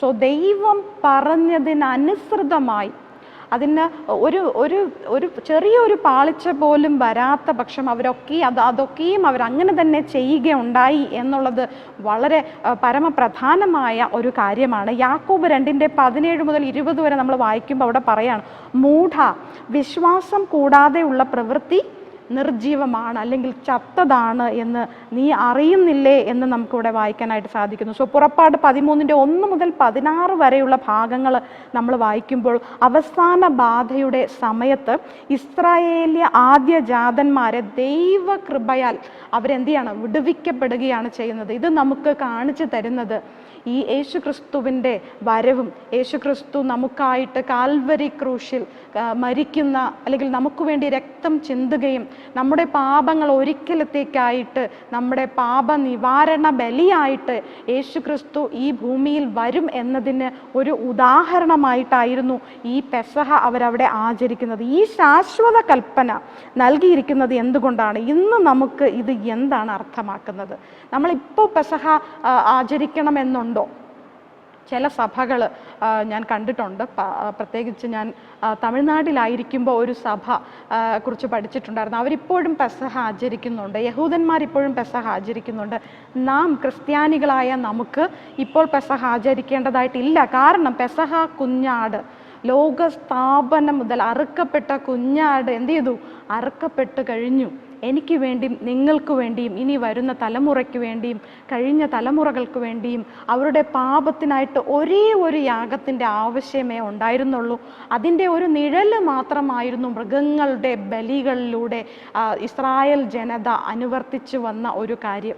കാരണം ദൈവം ഇവിടെ വളരെ വ്യക്തമായിട്ട് 13:2 പുറപ്പാട് 13:2 ഇവിടെ പറയുന്നുണ്ട്, യഹോവ പിന്നെ മോശയോട് ഇസ്രായേൽ മക്കളുടെ ഇടയിൽ മനുഷ്യരിലും മൃഗങ്ങളിലും കടിഞ്ഞൂലായി പിറക്കുന്നതിനെയൊക്കെയും എനിക്കായി ശുദ്ധീകരിക്കുക, അത് എനിക്കുള്ളത് ആകുന്നു എന്ന് കൽപ്പിച്ചു. ആദ്യജാതന്മാരായ എല്ലാ പുത്രന്മാരും മരിക്കണമായിരുന്നു. കാരണം പാപത്തിൻ്റെ ശമ്പളം എന്ന് പറയുന്നത് മരണമാണ്. സോ ആ ആദ്യജാതന്മാരെ കടിഞ്ഞൂലുകളെ വീണ്ടെടുക്കണമെങ്കിൽ ഒരു കുഞ്ഞാടിനെ അവിടെ ബലിയായി അർപ്പിക്കേണ്ടതായിട്ടുണ്ടായിരുന്നു. അത് നമ്മെ പറഞ്ഞു പഠിപ്പിക്കുന്നത് എന്താണ്? ക്രിസ്തു നമുക്ക് വേണ്ടി ഒരിക്കലത്തേക്കായി ജീവൻ അർപ്പിക്കാനായിരിക്കുന്നു. തൻ്റെ ആദ്യജാതനായ ഇസ്രായേൽ ജനതയെ സംരക്ഷിക്കുവാനായി അവിടെ ഒരു മരണം അനിവാര്യമായിരുന്നു എന്ന് നമുക്കവിടെ മനസ്സിലാക്കാൻ സാധിക്കുന്നുണ്ട്. ഗലാത്യർ 6:16 പറയുന്നത് പോലെ ഇപ്പോൾ ആദ്യജാതന്മാരായി തിരഞ്ഞെടുക്കപ്പെട്ടിരിക്കുന്നതായ ആത്മീയ ഇസ്രായേൽ ജനതയാണ് നമ്മൾ ഓരോരുത്തരും എന്നുള്ളത് നമുക്ക് വളരെയധികം സന്തോഷം തരുന്നതായൊരു കാര്യമാണ്. സോ നമ്മളാണ് ആ ആദ്യ പുത്രൻ അല്ലെങ്കിൽ കടിഞ്ഞൂലുകൾ എന്ന് പറയുന്ന അല്ലെങ്കിൽ ആദ്യ പുത്രൻ അല്ലെങ്കിൽ മൃഗങ്ങളിലും ആദ്യത്തെ പുത്രൻ അല്ലെങ്കിൽ ആദ്യത്തെ ആൺകുഞ്ഞുങ്ങളൊക്കെയും ദൈവത്തിന് വിശുദ്ധമാണ് എന്ന് നമുക്ക് അവിടെ മനസ്സിലാക്കാനായിട്ട് സാധിക്കുന്നു. സോ ആദ്യജാതന്മാരെ ഒക്കെയും യഹോവയ്ക്ക് വേണ്ടി വിശുദ്ധീകരിക്കണം എന്നുള്ള ഒരു കൽപ്പന അവിടെ കൊടുത്തിരിക്കുന്നതായിട്ട് നമുക്ക് കാണാനായിട്ട് സാധിക്കുന്നു. സോ ആത്മീക ഇസ്രായേലായ നമ്മുടെ ജനതയെ ദൈവം ഇത്രത്തോളം സ്നേഹിക്കുന്നു എന്ന് നമുക്കവിടെ കാണാൻ സാധിക്കുന്നു. സോ നമ്മുടെ കുഞ്ഞുങ്ങളെ, നമ്മുടെ അന്ത്യകാലത്തിലായിരിക്കുന്ന ഓരോ രക്ഷിതാക്കളോടുമാണ് എൻ്റെ ചോദ്യം. നമ്മുടെ കുഞ്ഞുങ്ങളെ നമ്മൾ എത്രത്തോളം ദൈവത്തിൽ സമർപ്പിക്കുന്നുണ്ട്? നമ്മുടെ ആദ്യജാതൻ എന്ന് പറയുമ്പോൾ നമ്മുടെ കുഞ്ഞുങ്ങളെല്ലാവരും നമുക്ക് വളരെ വിശേഷപ്പെട്ടവരാണ്. നമ്മുടെ കുഞ്ഞുങ്ങളെ നമ്മൾ ദൈവവേലയ്ക്കായിട്ട്, ദൈവത്തിനായിട്ട്, യഹോവയ്ക്ക് വിശുദ്ധന്മാരായി നാം സമർപ്പിക്കുന്നുണ്ടോ എന്നൊരു ചോദ്യം ഇവിടെ ഉണ്ട്. ഞാൻ നേരത്തെ പറഞ്ഞ ഭാഗത്തിൽ കുടുംബത്തിൻ്റെ പ്രസക്തി നമുക്കിവിടെ കാണാൻ സാധിച്ചു. ഇപ്പോൾ നമ്മുടെ രക്ഷിതാക്കളോട് ഇവിടെ ചോദ്യമാണ്, നിങ്ങളുടെ കുഞ്ഞുങ്ങളെ, നിങ്ങളുടെ ആദ്യജാതന്മാരെ യഹോവയ്ക്ക് വേണ്ടി വിശുദ്ധീകരിക്കുന്നുണ്ടോ? ക്രിസ്തുവിൻ്റെ രക്തത്താൽ അവരെ നിങ്ങൾ വിശുദ്ധീകരിച്ചിട്ടുണ്ടോ? നിങ്ങളുടെ കുഞ്ഞുങ്ങൾ എത്രത്തോളം ക്രിസ്തുവുമായിട്ട് പരിചിതരാണ്? ക്രിസ്തു എന്ന പേഴ്സണൽ സേവ്യർ, സ്വന്തം രക്ഷിതാവായി അവർ തിരഞ്ഞെടുത്തിട്ടുണ്ടോ? അതോ അവർ പാപത്തിന് അടിമകളാണോ എന്നുള്ള ഒരു ചോദ്യം നമുക്കിവിടെ കാണാനായിട്ട് സാധിക്കുന്നു. സോ അവൻ നമ്മുടെ സ്രഷ്ടാവും എല്ലാറ്റിൻ്റെയും ഉടമയുമായതിനാൽ എല്ലാം അവൻ്റേതാണ്. ആദ്യജാതൻ എന്ന് മാത്രമല്ല, നമുക്കുള്ളതെല്ലാം. കാരണം സങ്കീർത്തനം 24:1 പറയുന്നത് പോലെ അവൻ നമ്മുടെ സ്രഷ്ടാവും എല്ലാറ്റിൻ്റെയും ഉടമയുമായതിനാൽ എല്ലാം അവൻ്റേതാണ്. ഭൂമിയും അതിലുള്ളതും ലോകവും അതിൽ വസിക്കുന്ന എല്ലാവരും ദൈവത്തിൻ്റെതാണ് എന്ന് നമുക്കിവിടെ കാണാൻ സാധിക്കുന്നു. അതിലുള്ള വെള്ളിയും പൊന്നും എൻ്റേതാണ്. ഹഗായി 2:8 ഇങ്ങനെ പറയുന്നു, ഇസ്രായേല്യരുടെ ആദ്യജാത പുത്രന്മാർ ദൈവം അവർക്ക് നൽകിയ അനുഗ്രഹങ്ങളുടെ ആദ്യ ഫലമായിരുന്നു. സോ അവർ തന്നോടുള്ള അവരുടെ സമ്പൂർണ്ണ സമർപ്പണത്തിൻ്റെയും അവരുടെ കൈവശമുള്ളതെല്ലാം ദൈവത്തിൻ്റെതാണ് എന്നുള്ളതിൻ്റെയും ഒരു അടയാളമായിരുന്നു. അതുകൊണ്ട് തന്നെയാണ് ഈ പെസഹ ആചരണം അവരെന്ത് ചെയ്തു? തലമുറയോളം അത് ചെയ്യുവാനായിട്ട് ദൈവം അവിടെ ആഹ്വാനിക്കുകയാണ്. കാരണം നിങ്ങളുടെ മക്കൾ നിങ്ങളോട് ഇതെന്തിനു ചെയ്യുന്നു എന്ന് ചോദിക്കുമ്പോൾ അപ്പം നമുക്ക് എന്ത് ചെയ്യാൻ പറ്റും? നമുക്കിതൊക്കെ അവർക്ക് പറഞ്ഞ് മനസ്സിലാക്കിച്ചു കൊടുക്കാനും യഹോവ ചെയ്ത വൻ കാര്യങ്ങളെക്കുറിച്ചും പാപത്തിൻ്റെ അടിമത്തത്തിലായിരിക്കുന്ന നമ്മളെ എങ്ങനെയാണ് ദൈവം ഇടപെട്ട് അവരെ വിടുവിച്ചതെന്നൊക്കെ നമുക്ക് അവിടെ അവരോട് പറഞ്ഞു കൊടുക്കുവാനായിട്ട് സാധിക്കും. സോ നമ്മുടെ മാതാപിതാക്കളോട് ഒരു അഭ്യർത്ഥനയാണ്, നമ്മുടെ കുഞ്ഞുങ്ങളെ, അവർ ചെറിയ കുഞ്ഞുങ്ങളായിരിക്കുമ്പോൾ തന്നെ അവരെ എന്താണ് ക്രിസ്തുവിൻ്റെ അനുയായികളായിട്ട്, ക്രിസ്തുവിൻ്റെ പൈതങ്ങളാക്കി വളർത്തേണ്ടത് ഉത്തരവാദിത്തം നമ്മുടെ കൈകളിലാണ്. അവരെ യഹോവയ്ക്ക് വേണ്ടി വിശുദ്ധീകരിക്കേണ്ടത്, ക്രിസ്തുവിൻ്റെ നാമത്തിൽ അവരെ വീണ്ടെടുക്കേണ്ടത് വളരെ അത്യാവശ്യമാണ്. കാരണം വീണ്ടെടുക്കപ്പെടാത്ത അല്ലെങ്കിൽ കടിഞ്ഞൂലുകളൊക്കെയും സംഹരിക്കപ്പെടും, അല്ലെങ്കിൽ സാത്താൻ അവരെ സാത്താൻ്റെ വലയിലാക്കും എന്നാണ് നമ്മെ ഈ ഭാഗത്തിലൂടെ നമ്മെ പഠിപ്പിക്കുന്നത്. So redeem every first bone. Redeem every first bone എന്ന് ഉദ്ദേശിക്കുമ്പോൾ നമ്മുടെ സകലത്തും, നമ്മുടെ സമ്പത്ത്, നമ്മുടെ ഭവനം, നമ്മുടെ മാതാപിതാക്കൾ, നമ്മുടെ കുഞ്ഞുങ്ങൾ എല്ലാം, നമ്മുടെ സമ്പത്ത് എല്ലാം തന്നെ എന്ത് ചെയ്യണം? ദൈവത്തിൽ നമ്മൾ സമർപ്പിച്ച ഒരു ജീവിതം നയിക്കേണ്ടതിൻ്റെ ആവശ്യകതയെക്കുറിച്ച് നമ്മളിവിടെ പഠിക്കുന്നു. സോ കൊലോസ്യർ 1:14 അവനിൽ നമുക്ക് അവൻ്റെ രക്തത്താൽ പാപമോചനം എന്ന വീണ്ടെടുപ്പുണ്ട് എന്ന് നമ്മെ പഠിപ്പിക്കുന്നു. സോ അതേസമയം ഈ സമർപ്പണം എങ്ങനെ ആയിരിക്കണം എന്നതിനെക്കുറിച്ചുള്ള ചട്ടങ്ങളും നൽകപ്പെട്ടിട്ടുണ്ടായിരുന്നു. മിസ്രൈമ്യ അടിമത്തത്തിൽ നിന്നുള്ള അവരുടെ വിടുതലിൻ്റെ ഒരു ആഘോഷം നമുക്ക് അത് അവസാന ഭാഗത്ത് ആ ആഘോഷത്തെ മോശയുടെയും മിരിയാമിൻ്റെയും സ്തോത്ര ഗാനത്തെക്കുറിച്ചൊക്കെ നമുക്ക് പഠിക്കാനായിട്ടുണ്ട്. എന്നാൽ അവർ മൃഗങ്ങളെ ബലിയർപ്പിച്ച് അവരുടെ പുത്രന്മാരെ വീണ്ടെടുക്കണമായിരുന്നു. പുറപ്പാട് 13:16 നമ്മൾ വായിച്ചതുപോലെ തന്നെ 13:16 നമ്മൾ വായിച്ചായിരുന്നു. 16 പറഞ്ഞതുപോലെ, ഇത് നിന്റെ കയ്യിന്മേൽ അടയാളമായും നിന്റെ കണ്ണുകളുടെ നടുവിൽ നെറ്റിപ്പട്ടമായും ഇരിക്കണം. യഹോവ ഞങ്ങളെ ബലമുള്ള കൈകൊണ്ട് മിസ്രൈമിൽ നിന്ന് പുറപ്പെടുവിച്ചു എന്ന് നീ അവനോട് പറയണം. അപ്പം നമ്മുടെ തലമുറയ്ക്ക് ഒരു സാക്ഷ്യമുള്ളൊരു ജീവിതം നമുക്കുണ്ടാകണം. അവരാ പെസഹ ആചരിക്കാൻ ദൈവം അവരെ പറഞ്ഞേൽപ്പിച്ചതിന് കാരണം അവരുടെ തലമുറ മനസ്സിലാക്കണമായിരുന്നു. കാരണം ഈ മിസ്രയീം ദേശത്തായിരുന്ന ഇസ്രായേൽ ജനം അനേക വർഷമായിട്ട് ദൈവത്തിൻ്റെ കൂടെ ആയിരുന്നില്ല. അവർ യഹോവ ആരെന്ന് പോലും മറന്നു തുടങ്ങിയിട്ടുണ്ടായിരുന്നു. ശബത്തുകൾ പാലിക്കുന്നുണ്ടായിരുന്നില്ല. നമ്മൾ 2-3 ആഴ്ചയ്ക്ക് മുൻപ് പഠിച്ച പാഠഭാഗത്ത് നമ്മൾ പഠിച്ചായിരുന്നു ശബത്ത് നവീകരണത്തെക്കുറിച്ചൊക്കെ നമ്മൾ അവിടെ പഠിച്ചു. കാരണം അവർക്ക് ശബത്ത് എന്തെന്നോ വിശ്രമിക്കേണ്ട ആവശ്യകതയെക്കുറിച്ചൊന്നും അവർക്ക് അറിയില്ലായിരുന്നു. കാരണം അവർ അടിമ ജീവിതത്തിലായിരുന്നു. അവർക്ക് കിട്ടുന്നത് തിന്നും കുടിച്ചും ഉറങ്ങിയും അവരുടെ ജീവിതം നയിച്ചു വന്നിരുന്നു. അതുകൊണ്ട് തന്നെ യഹോവ ആരെന്നോ, സൈന്യങ്ങളുടെ യഹോവ അല്ലെങ്കിൽ അവരെ സൃഷ്ടിച്ച ദൈവം ആരെന്നൊക്കെ അവർ ചിലപ്പോൾ മറന്നു തുടങ്ങിയിട്ടുണ്ടാവാം. അതുകൊണ്ടായിരിക്കാം ആദാമിന് ദൈവം പഠിപ്പിച്ച അതേ കാര്യം, പാപത്തിന് പരിഹാരമായിട്ട് ബലിയർപ്പണം എങ്ങനെയാണ് ചെയ്യേണ്ടത് എന്നുള്ളത് വീണ്ടും ഇസ്രായേൽ ജനത്തെ ദൈവം അവിടെ പഠിപ്പിക്കുന്നതായിട്ട് നമുക്ക് കാണാനായിട്ട് സാധിക്കുന്നു. സോ നാം നമ്മുടെ മക്കൾക്ക് ആവർത്തന പുസ്തകം 6:7 പറയുന്നത് പോലെ അവരിയ്ക്കുമ്പോഴും കിടക്കുമ്പോഴും അവർ എഴുന്നേൽക്കുമ്പോഴും അവർ വഴി നടക്കുമ്പോഴൊക്കെയും നമ്മൾ എന്ത് ചെയ്യണം? ഈ ദൈവത്തിൻ്റെതായ ഉപദേശങ്ങൾ അവർക്ക് കൊടുത്തുകൊണ്ടിരിക്കണം എന്നുള്ളത് നമ്മളെ പഠിപ്പിക്കുന്നതായ ഒരു കാര്യമാണ്. അന്ത്യകാലത്തായിരിക്കുമ്പോൾ നമ്മുടെ കുഞ്ഞുങ്ങൾ നമ്മുടെ കൈവിട്ട് അവർ നാശത്തിൻ്റെ അല്ലെങ്കിൽ സാത്താൻ്റെ വഴിയിൽ അകപ്പെടാതിരിക്കാനായിട്ട് നമ്മൾ എന്ത് ചെയ്യണം? അവർക്ക് സാക്ഷ്യമുള്ളൊരു ജീവിതം അവരെ പറഞ്ഞ് പഠിപ്പിക്കണം. ദൈവത്തിൻ്റെ ആ ഒരു കരം, ദൈവം എങ്ങനെയാണ് നമ്മെ വഴി നടത്തിയ വിധങ്ങളെ അവരെ പഠിപ്പിക്കേണ്ടത് അത്യാവശ്യമായൊരു കാര്യമെന്ന് നമ്മൾ ഈ പാഠഭാഗത്തിലൂടെ പഠിക്കുന്നു. അതാണ് ആദ്യജാതന്റെ പ്രതിഷ്ഠ. നമ്മുടെ കുഞ്ഞുങ്ങളെ നമ്മൾ പ്രതിഷ്ഠിച്ചിട്ടുണ്ടോ?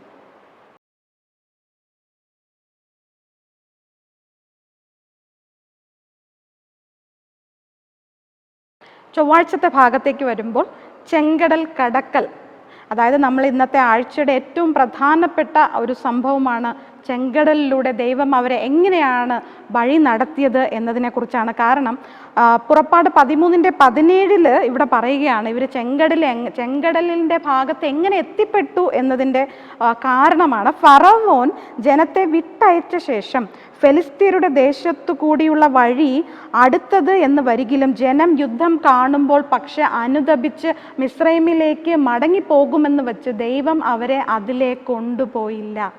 ചെങ്കടലിനരികെയുള്ള മരുഭൂമിയിൽ കൂടി ദൈവം ജനത്തെ ചുറ്റി നടത്തി എന്ന് നമുക്കിവിടെ കാണാനായിട്ട് സാധിക്കുന്നു. കാരണം ജനത്തിന് അത്രയും നാൾ അടിമത്വവാസത്തിൽ അവർക്ക് എന്താണ് യുദ്ധത്തെക്കുറിച്ചും യുദ്ധം എങ്ങനെയാണ് നേരിടേണ്ടത് എന്നതിനെക്കുറിച്ചും അവർക്ക് ചിലപ്പോൾ അറിവില്ലാത്തത് കാരണം ജനം യുദ്ധം കാണുമ്പോൾ പേടിച്ചിട്ട് ഞങ്ങളുടെ അടിമ ജീവിതം തന്നെ ഞങ്ങൾക്ക് മതി എന്ന് വിചാരിച്ചിട്ട് അവർ തിരികെ മിസ്രൈമിലേക്ക് ഓടിപ്പോകാതിരിക്കാനാണ് ദൈവം അവരെ മരുഭൂമിയിലൂടെ കുറച്ചൊക്കെ ഒന്ന് ചുറ്റി നടത്തി അവസാനം ചെങ്കടലിനരികിലേക്ക് അവിടെ കൊണ്ടുവന്നതായിട്ട് നമുക്ക് അവിടെ കാണാൻ സാധിക്കുന്നു. 14:12 നമ്മൾ പരിശോധിക്കുമ്പോൾ മിസ്രൈമിയർക്ക് വേല ചെയ്യുവാൻ ഞങ്ങളെ വിടേണം എന്ന് ജനങ്ങൾ മിസ്രൈമിൽ വച്ച് നിന്നോട് പറഞ്ഞില്ലയോ? മരുഭൂമിയിൽ മരിക്കുന്നതിനേക്കാൾ മിസ്രൈമിയർക്ക് വേല ചെയ്യുന്നതായിരുന്നു ഞങ്ങൾക്ക് നല്ലത് എന്ന് പറയേണ്ട ഒരവസ്ഥയിലാണ് ഇപ്പോൾ ജനം. സോ മുൻവശത്ത് ചെങ്കടലാണ്, പിൻവശത്ത് നമ്മൾ നോക്കുമ്പോൾ ഫറവോനും തൻ്റെ സൈന്യങ്ങളും കുതിരകളുമോ ചേകവരോ ഒക്കെ ആയിട്ട് ഇങ്ങനെ പുറകെ വരികയാണ്. നമുക്കറിയാം അതിൻ്റെ ഒരു ശബ്ദം, ആ ആർത്ത് ഇരമ്പുന്ന ആ സോൾജേഴ്സിൻ്റെ ഒക്കെ ഒരു ശബ്ദവും ആ രഥങ്ങളുടെ ശബ്ദവും അലർച്ചയൊക്കെ കേൾക്കുന്നുണ്ടാവാം ഇസ്രായേൽ ജനം. അവരത്രത്തോളം പേടിച്ചിട്ടുണ്ടാവാം. അയ്യോ ഫറവോൻ ദാ വരുന്നു, നമ്മളൊക്കെയും വീണ്ടും കൊല്ലുവാനായിട്ട് പോവുകയാണ് എന്ന് വളരെയധികം ജനം ഭയപ്പെട്ടു. മുന്നിലാണെങ്കിൽ ചെങ്കടൽ, ഒന്നെങ്കിൽ നമ്മൾ പറയും സാത്താൻ്റെയും കടലിൻ്റെയും മധ്യത്ത് എന്ന് പറയുന്ന ഒരു രംഗമാണ് നമ്മളിവിടെ കാണുന്നത്. കാരണം നമുക്കറിയാം മോശയ്ക്ക് ദൈവം നൽകിയ നിർദ്ദേശങ്ങൾ പാലിച്ചുകൊണ്ടാണ് മോശ അവിടെ നിൽക്കുന്നത്. അതുകൊണ്ട് തന്നെ മോശയ്ക്ക് അവിടെ ഭയപ്പെടേണ്ട കാര്യമില്ല. കാരണം മോശയെ വഴി നടത്തിയത് യഹോവയായ ദൈവമായിരുന്നു. സോ ഇസ്രായേലിയർ മിസ്രൈം വിട്ടത് ഒരു സുസംഘടിത സൈന്യവുമായിട്ടാണ് എന്ന് അവിടെ പറഞ്ഞിരിക്കുകയാണ്. പല ഭാഗത്ത് എബ്രായ പദങ്ങളായ ഛാബ, മഖാനെ എന്നൊക്കെ, അതായത് ഇത് അർത്ഥമാക്കുന്നത് സൈന്യം, വിഭാഗം, പാളയം എന്നൊക്കെയാണ്. നമ്മൾ വീണ്ടും ഒരുപാട് വചനങ്ങൾ ഇവിടെ കൊടുത്തിട്ടുണ്ട്. സോ പുറപ്പാട് 12:17, 41, 51 ഒക്കെ നമ്മൾ പരിശോധിക്കുമ്പോൾ അവിടെ വീണ്ടും വീണ്ടും പറഞ്ഞിരിക്കുന്നത് ഇവരെ വലിയൊരു സൈന്യമായിട്ട്, യുദ്ധസജ്ജരായിട്ട് അല്ലെങ്കിൽ സൈന്യമായിട്ടാണ് ഇവർ പാളയം ഇറങ്ങിയത്, അല്ലെങ്കിൽ അവിടെ നിന്നും അവർ പുറത്തേക്ക് പുറപ്പെട്ടത് എന്ന് നമുക്കവിടെ കാണാം. പ്രത്യേകിച്ച് സംഖ്യാപുസ്തകം 24:2 ബിലേ ബിലയാം ഇസ്രായേൽ ഗോത്രത്തിനെ ശപിക്കാനായിട്ട് മലമുകളിൽ കയറി നിന്ന്, കുന്നുകളിൽ കയറി നിന്ന് നോക്കിയപ്പോൾ കണ്ട ഒരു കാഴ്ച അവിടെ വിവരിച്ചിട്ടുണ്ട്. എന്താണ്? ബിലയാം മോവാബിൻ്റെ കുന്നുകളിൽ നിന്ന് ഇസ്രായേൽ ഗോത്രമായി പാളയമിറങ്ങിയിരിക്കുന്നതായി കണ്ടു. അത്രയും ഗണമായിട്ട്, ഗോത്രമായിട്ട്. നമുക്കറിയാം, ഏകദേശം 20 ലക്ഷത്തിൽ കൂടുതൽ ജനം ഒരുവനായി, യോസേഫ് ഒരുവനായി, ഏകനായി മിസ്രൈം ദേശത്ത് കടന്നു. പിന്നീട് 70 അംഗ സംഘമായിട്ട് യാക്കോബും കുടുംബവും അവിടെ പ്രവേശിച്ചു. ഇപ്പോൾ ഇസ്രായേൽ ജനം മിസ്രൈമിൽ നിന്ന് പുറപ്പെടുമ്പോൾ ഏകദേശം 20 ലക്ഷത്തോളം ജനത, വലിയൊരു സമൂഹം, വലിയൊരു സൈന്യമായിട്ടാണ് അവർ മിസ്രൈമിൽ നിന്നും പുറത്തേക്ക് വരുന്നത് എന്ന് നമ്മൾ മനസ്സിലാക്കാം. അതേസമയം മോശെ യോസെഫിൻ്റെ അസ്ഥികളും കൊണ്ടുപോയി. അപ്പോൾ ഇവിടെ 2 കാര്യങ്ങളാണ് ഈ ജനത്തിന് അവരുടെ വിശ്വാസത്തെ ദൃഢപ്പെടുത്തേണ്ടതായിട്ട് 2 കാര്യങ്ങൾ ഇവിടെ നടന്നിട്ടുണ്ട്. എന്തൊക്കെയായിരുന്നു? ഒന്നാമത്തെ കാര്യം, യോസെഫിൻ്റെ അസ്ഥികളും കൂടെയാണ് ഇവരെടുത്തുകൊണ്ട് പോകുന്നത്. കാരണം യോസെഫിൻ്റെ വിശ്വാസം, യോസെഫ് വിശ്വസിച്ചിരുന്നു തൻ്റെ ജനതയ്ക്ക് ഒരു ദിവസം, അല്ലെങ്കിൽ ആ മഹത്തായ ഒരു ദിവസം ഉണ്ടാകും, തൻ്റെ ജനത വീണ്ടെടുക്കപ്പെടുന്ന ഒരു ദിവസം ഉണ്ടാകുമെന്ന് യോസെഫ് വിശ്വസിച്ചിരുന്നു. അതുകൊണ്ട് തന്നെ യോസെഫ് എന്ത് ചെയ്തില്ല? താൻ വളരെയധികം പരമാധികാരി ആയിരുന്നിട്ട് പോലും ഈജിപ്തിലെ ജനതകൾ ചെയ്തിരുന്നത് പോലെ തൻ്റെ ശരീരം മമ്മിയായിട്ട് ചിലപ്പം ഒരുപക്ഷെ സൂക്ഷിച്ചിരുന്നിട്ടുണ്ടാവില്ല. തൻ്റെ അസ്ഥികളെ, അതായത് ഒരു ദിവസം ഉറപ്പായും ദൈവം നിങ്ങളെ സന്ദർശിക്കുന്ന ദിവസം എൻ്റെ അസ്ഥികൾ എന്ത് ചെയ്യണം? നിങ്ങൾ പോകുമ്പോൾ കൂടെ കൊണ്ടുപോകണം, പിതാക്കന്മാരോടൊപ്പം അടക്കം ചെയ്യണം എന്ന ആഗ്രഹം യോസെഫിനുണ്ടായിരുന്നു. അതൊരു വലിയൊരു മഹത്വ പ്രത്യാശയാണ്. താങ്കൾ വാഗ്ദത്ത കനാനിലേക്ക് പ്രവേശിക്കും എന്നുള്ളതിന് യോസെഫിൻ്റെ വിശ്വാസം ഇസ്രായേൽ ജനതയ്ക്ക് എത്രമാത്രം താങ്ങായിരുന്നു എന്ന് നമുക്കിവിടെ നിന്നും മനസ്സിലാക്കാനായിട്ട് സാധിക്കും. രണ്ടാമത്തെ കാര്യം, യഹോവയായ ദൈവം നേരിട്ടാണ് അവരുടെ കൂടെ നടന്നത്. അല്ലെ, പകലിൽ മേഘസ്തംഭമായും രാത്രിയിൽ അഗ്നിത്തൂണായും അവരുടെ കൂടെ ഉണ്ടായിരുന്നു. സോ അവർ കടന്നു ചെന്നപ്പോൾ ഇസ്രായേൽ ജനതയ്ക്ക് മുകളിലായിട്ട്, അവരുടെ മുന്നിലായിട്ട് ആ മേഘം അവരെ വഴി നടത്തുകയുണ്ടായി. അപ്പോൾ ഇവിടെ പിന്നീട് നമ്മൾ കാണുമ്പോൾ ഈ മേഘസ്തംഭം, ഈ ജനം ഇങ്ങനെ മോശയ്ക്ക് വിരോധമായിട്ട് പിറുപിറുത്തപ്പോൾ, ഞങ്ങൾ മിസ്രൈമിൽ ശവക്കല്ലറ ഇല്ലാഞ്ഞിട്ടാണോ ഞങ്ങളെ ഈ മരുഭൂമിയിൽ കൊണ്ടുവന്ന് നീ ഞങ്ങളെ കൊല്ലുവാനായിട്ട് കൊണ്ടുവന്നതെന്നൊക്കെ അവർ പറഞ്ഞപ്പോഴും ഈ മേഘസ്തംഭം അവരുടെ മുകളിലൂടെ കടന്ന് ഫറവോൻ്റെ സൈന്യത്തിനും ഇസ്രായേൽ ജനതയ്ക്കും ഇടയിൽ നിന്നതായിട്ട് നമുക്ക് അവിടെ കാണാം. ഇതിൽ പരം എത്ര അവരുടെ വിശ്വാസത്തെ ബലപ്പെടുത്താൻ എത്രത്തോളം ആവശ്യമായിരുന്നു, ഇത്രത്തോളം ദൈവം അവരുടെ കൂടെ ഉണ്ടായിരുന്നു എന്ന് നമുക്കിവിടെ കാണാനായിട്ട് സാധിക്കുന്നു. അതേസമയം ഫറവോൻ തൻ്റെ ഹൃദയത്തിൻ്റെ യഥാർത്ഥ ഉദ്ദേശങ്ങൾ വെളിപ്പെടുത്തുന്നു. കാരണം അവൻ മാനസാന്തരപ്പെട്ടതേ ഇല്ല എന്ന് നമുക്കവിടെ മനസ്സിലാക്കാൻ സാധിക്കും. ജനങ്ങൾ മരുഭൂമിയിൽ കുടുങ്ങി എന്ന് അവൻ കേട്ടപ്പോൾ ഇവൻ എന്ത് ചെയ്യാണ്? യുദ്ധസന്നദ്ധനായിട്ട് ഇവരെ കീഴടക്കാനായിട്ട്, ഇവരെ പിടിച്ചുകൊണ്ടു പോകാനായിട്ട്, വീണ്ടും അടിമത്തത്തിലാക്കാനായിട്ട്, സാത്താൻ എങ്ങനെയാണോ അന്ത്യകാലത്ത് ഗോഗ് മാഗോഗ് വലിയൊരു യുദ്ധം അവിടെ ഉണ്ടാകാൻ എങ്ങനെയാണോ തൻ്റെ കൂട്ടാളികളെയൊക്കെ സജ്ജപ്പെടുത്തി ആ പുതിയ യെരൂശലേമിനെ കീഴടക്കാൻ വരുന്നത് പോലൊരു അനുഭവമാണ് എനിക്ക് ഈ ഭാഗം വായിച്ചപ്പോൾ ഉണ്ടായത്. സോ അത് തന്നെയാണ് മിസ്രൈം. അപ്പോൾ ഈ ജനത്തിന് ഇങ്ങനെ ഒരു വിശ്വാസക്കുറവ് ഉണ്ടാകാൻ എന്താണ് കാരണം എന്ന് നമ്മൾ ചിന്തിക്കേണ്ടതായിട്ട്, അന്ത്യകാലത്തായിരിക്കുന്ന നമുക്കും ഇതൊരു മാതൃകയാണ്. നമ്മൾ പലപ്പോഴും നമ്മുടെ പാപങ്ങളിൽ നിന്നും മാനസാന്തരപ്പെടാറില്ല. ഫറവോനെ പോലെ നമ്മൾക്ക് ചെറിയൊരു ഖേദമുണ്ടാകും, ഒരു പശ്ചാത്താപം ഉണ്ടാകും കുറച്ച് നേരത്തേക്ക്. പക്ഷേ യഥാർത്ഥ മാനസാന്തരം നമുക്ക് ഉണ്ടായാൽ മാത്രമേ ദൈവത്തിന് നമ്മളെ വീണ്ടെടുക്കുവാനായിട്ട് സാധിക്കുകയുള്ളൂ. നമുക്കറിയാം, ശൗലിന് ഉണ്ടായത് യഥാർത്ഥ മാനസാന്തരമായിരുന്നില്ല. അതുപോലെ ലൂസിഫറിന് മാനസാന്തരം ഉണ്ടായാൽ വെറും ഒരു റിഗ്രറ്റ് മാത്രം അവർക്ക് ഉണ്ടായിട്ടുണ്ടാവും. പിന്നെ യൂദാസ് നമ്മളെടുക്കുമ്പോൾ അവർക്കൊക്കെ ഒരു റിഗ്രറ്റ് ഉണ്ടായതായിട്ട് നമുക്ക് കാണാം. പക്ഷെ അവർക്ക് യഥാർത്ഥ മാനസാന്തരം ഉണ്ടായിരുന്നു എങ്കിൽ, നമുക്ക് യെശയ്യാവ് 1:18 പറയുന്നത് പോലെ നമുക്ക് വിവാദിക്കാം ദൈവം പറയുന്നത്. നിങ്ങളുടെ പാപം അത് എത്ര കടും ചുവപ്പായിരുന്നാലും ഹിമം പോലെ ഞാൻ വെളുപ്പിക്കുമെന്ന് അവിടെ പറഞ്ഞിരിക്കുന്നു. പക്ഷേ അവർ ഒരു സെക്കൻഡെങ്കിലും അവർ ദൈവത്തിലേക്ക് തിരിഞ്ഞിരുന്നുവെങ്കിൽ, ദൈവത്തിൻ്റെ ശബ്ദം കേട്ടിരുന്നുവെങ്കിൽ അവർക്ക് ഉറപ്പായിട്ടും ഈ ഫറവോനും അവിടെ ഒരു വിടുതൽ ഉണ്ടാകുമായിരുന്നു. പക്ഷേ അതിന് ദൈവത്തിൻ്റെ ആത്മാവിനെ എന്ത് ചെയ്തില്ല? ചെവി കൊടുത്തില്ല. അവൻ്റെ ഹൃദയത്തെ വീണ്ടും കഠിനപ്പെടുത്തിയതായിട്ട് നമുക്കിവിടെ കാണാം. സോ ഇവിടെ അവസാനമായിട്ട് ചോദിക്കുന്ന ചോദ്യം, നിങ്ങൾ അവസാനമായി ഒരു ഭയാനകമായ സാഹചര്യത്തെ നേരിട്ടതിനെക്കുറിച്ച് ചിന്തിക്കുക. നിങ്ങളുടെ ആദ്യ പ്രതികരണം എന്തായിരുന്നു? ദൈവത്തിലുള്ള വിശ്വാസമോ അതോ വിശ്വാസക്കുറവോ? അടുത്ത തവണ മറ്റൊന്ന് വരുമ്പോൾ നിങ്ങളെ സഹായിക്കുന്ന എന്ത് പാഠങ്ങളാണ് ആ സാഹചര്യത്തിൽ നിന്ന് നിങ്ങൾ പഠിക്കേണ്ടത്? സോ നമ്മുടെ ഇങ്ങനെയുള്ള ചെങ്കടലിൻ്റെ അവസ്ഥയിൽ, സാത്താനും കടലിനും മധ്യയാകുന്ന അവസ്ഥയിൽ നമ്മുടെ വിശ്വാസം എത്രത്തോളമായിരിക്കും?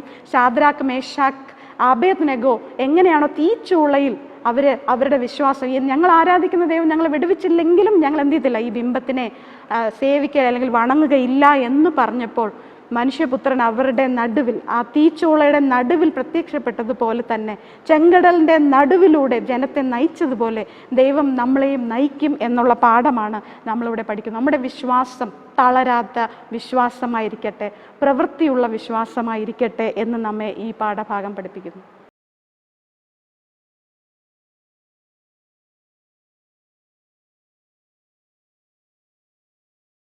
ബുധനാഴ്ചത്തെ ഭാഗത്തേക്ക് കടന്നു വരുമ്പോൾ വിശ്വാസത്താൽ മുന്നോട്ട് പോകുന്നു എന്നുള്ള ഭാഗമാണ്. ദൈവം അവരോട് പറഞ്ഞ, അപ്പോൾ അവരനുവർത്തിക്കേണ്ട 2 കാര്യങ്ങൾ അവിടെ പെസഹ ആചരിക്കാൻ പറഞ്ഞു. പിന്നെ പറഞ്ഞ ഒരു കമാൻഡ് അല്ലെങ്കിൽ ഒരു ആജ്ഞയാണ് മുന്നോട്ട് പോവുക, ഗോ ഫോർവേഡ് എന്ന് മാത്രമേ പറഞ്ഞുള്ളൂ. അങ്ങോട്ട് തിരിയാൻ ഇങ്ങോട്ട് തിരിയാനോ ഒന്നും പറഞ്ഞില്ല. മുന്നിൽ എന്ത് വരുമെന്നോ ഒന്നും പറഞ്ഞില്ല. നിങ്ങൾ എന്താണ് ചെയ്യേണ്ടത്? മുന്നോട്ട് പോകുക എന്ന് മാത്രമാണ് അവിടെ പറഞ്ഞത്. സോ 14-ാമത്തെ അധ്യായം 13 മുതൽ 31 വരെ വായിക്കുമ്പോൾ നമുക്കവിടെ വീണ്ടും അവരുടെ ഒരു വിശ്വാസക്കുറവ് അല്ലെങ്കിൽ ഒരു പെറുപെറുപ്പിനെ കുറിച്ചൊക്കെ നമുക്ക് അവിടെ കാണാൻ സാധിക്കുന്നു. സൈന്യത്തെയും ചെങ്കടലിനെയും കണ്ടപ്പോൾ അവരെന്തെയാണ്, കുറച്ചൊന്ന് പുറകോട്ട് വലിയുന്നതായിട്ട് നമുക്ക് അവിടെ കാണാം. അവരുടെ വിശ്വാസ ജീവിതത്തിൽ, വിശ്വാസത്തിൽ കുറച്ച് കുറവൊക്കെ വരുന്നതായിട്ട് കാണാം. നമ്മൾ മറ്റൊന്ന് മനസ്സിലാക്കേണ്ടതായിട്ടുള്ള ഒരു കാര്യം എന്ന് പറഞ്ഞാൽ, ഇസ്രായേൽ ജനത അടിമത്തത്തിലായിരുന്നപ്പോൾ നമ്മൾ നേരത്തെ പറഞ്ഞതുപോലെ തന്നെ അവർ യഹോവയെ മറന്നു. അവരുടെ ആ ഒരു സംസ്കാരം, അവരനുവർത്തിച്ച് വന്നിരുന്ന ആചാരങ്ങൾ, അവരുടെ അല്ലെങ്കിൽ നിയമങ്ങളൊക്കെ അവർ മറന്നിട്ടുണ്ടായിരുന്നു. അവർ 10 കൽപ്പനകളൊക്കെ അവർക്ക് ആ കൽപ്പനയെക്കുറിച്ച് യാതൊരു അറിവും ഇല്ലാത്തൊരു ജനമായിരുന്നു. ഒരു ദയയും നീതിയും ഒന്നുമില്ലാത്ത ഒരു ജനമായിരുന്നത് കൊണ്ട് തന്നെ, അതുമാത്രമല്ല മിസ്രയീമിൽ നിന്നും ചില ആൾക്കാർ ഇവരുടെ കൂടെ ഉണ്ടായിരുന്നത് കൊണ്ടും ഇവരുടെ ഒരു ഇൻഫ്ലുവൻസ് കൊണ്ടും ചിലപ്പോൾ ഇസ്രായേൽ ജനത്തിൻ്റെ വിശ്വാസത്തിൽ ചെറിയ ഒരു പാകപ്പിഴ വന്നിട്ടുണ്ടാവാം എന്ന് നമുക്ക് മനസ്സിലാക്കാം. അതുകൊണ്ട് തന്നെ മോശയ്ക്ക് വിരോധമായിട്ട് അവിടെ പെറുപെറുക്കുന്നതായിട്ട് നമുക്കവിടെ കാണാം. നമ്മൾ നേരത്തെ വായിച്ചതുപോലെ ശവക്കല്ലറകൾ, അല്ലെങ്കിൽ മിസ്രയീമിൽ ശവക്കല്ലറകൾ ഇല്ലാഞ്ഞിട്ടാണോ ഞങ്ങൾ എവിടെ കൊണ്ടുവന്ന് നീ ഞങ്ങളെ മരിപ്പാനായിട്ട് അനുവദിക്കുന്നത്? ഞങ്ങൾ അവിടെ എന്താണ് ആ ഒരു അടിമത്ത ജീവിതത്തിൽ ഞങ്ങൾ കഴിയുമായിരുന്നു എന്നൊക്കെ ഇവിടെ പറയുന്നതായിട്ട് കാണാം. സോ ഇവിടെ 14-13 പറയുകയാണ്, ഭയപ്പെടേണ്ട. അതൊരു മഹത്തായ ഒരു ആഹ്വാനമാണ്. നിങ്ങൾ ഭയപ്പെടേണ്ട. കാരണം നിങ്ങളെ വിളിച്ച് വേർതിരിച്ച് കൊണ്ടുവന്നിരിക്കുന്നത് യഹോവയായ ദൈവമാണ്. നീട്ടിയ ഭുജം കൊണ്ടും അവിടെ മഹത്തായ വൻ അത്ഭുതങ്ങൾ, അല്ലെങ്കിൽ ആ ബാധകൾ എന്ന് പറയുന്നത് എല്ലാം അത്ഭുതങ്ങളാണ്. മിസ്രയീമിലുള്ള ദൈവങ്ങൾ, അവരുടെ മിഥ്യാമൂർത്തികൾ ഒന്നും തന്നെ ശക്തിയുള്ളവരല്ല, അല്ലെങ്കിൽ അതൊക്കെയും ദൈവങ്ങളല്ല എന്ന് പ്രൂവ് ചെയ്തിട്ടാണ് അവരെ ആ മിസ്രയീം ദേശത്ത് നിന്നും അവരെ വിളിച്ചുകൊണ്ട് വരുന്നത്. അപ്പോൾ അവിടെ പറഞ്ഞതായ ആദ്യത്തെ കാര്യം ഭയപ്പെടേണ്ട എന്ന് അവിടെ ഉദ്ദേശിക്കുന്നതാണ് വിജയം നേടുന്നതിനുള്ള ഒരു ആദ്യ പടി ദൈവത്തിൽ ആശ്രയിക്കുക എന്നുള്ളതാണ്. സോ ഭയപ്പെടുക എന്നതിൻ്റെ അർത്ഥം എന്ന് പറയുന്നത് ദൈവത്തിൽ ആശ്രയിക്കുക എന്നുള്ളതാണ്. നമ്മൾ മനപ്പാഠ വാക്യത്തിൽ പറഞ്ഞതുപോലെ ഭയപ്പെടേണ്ട എന്ന് നമുക്ക് അവിടെ പറയുന്നു.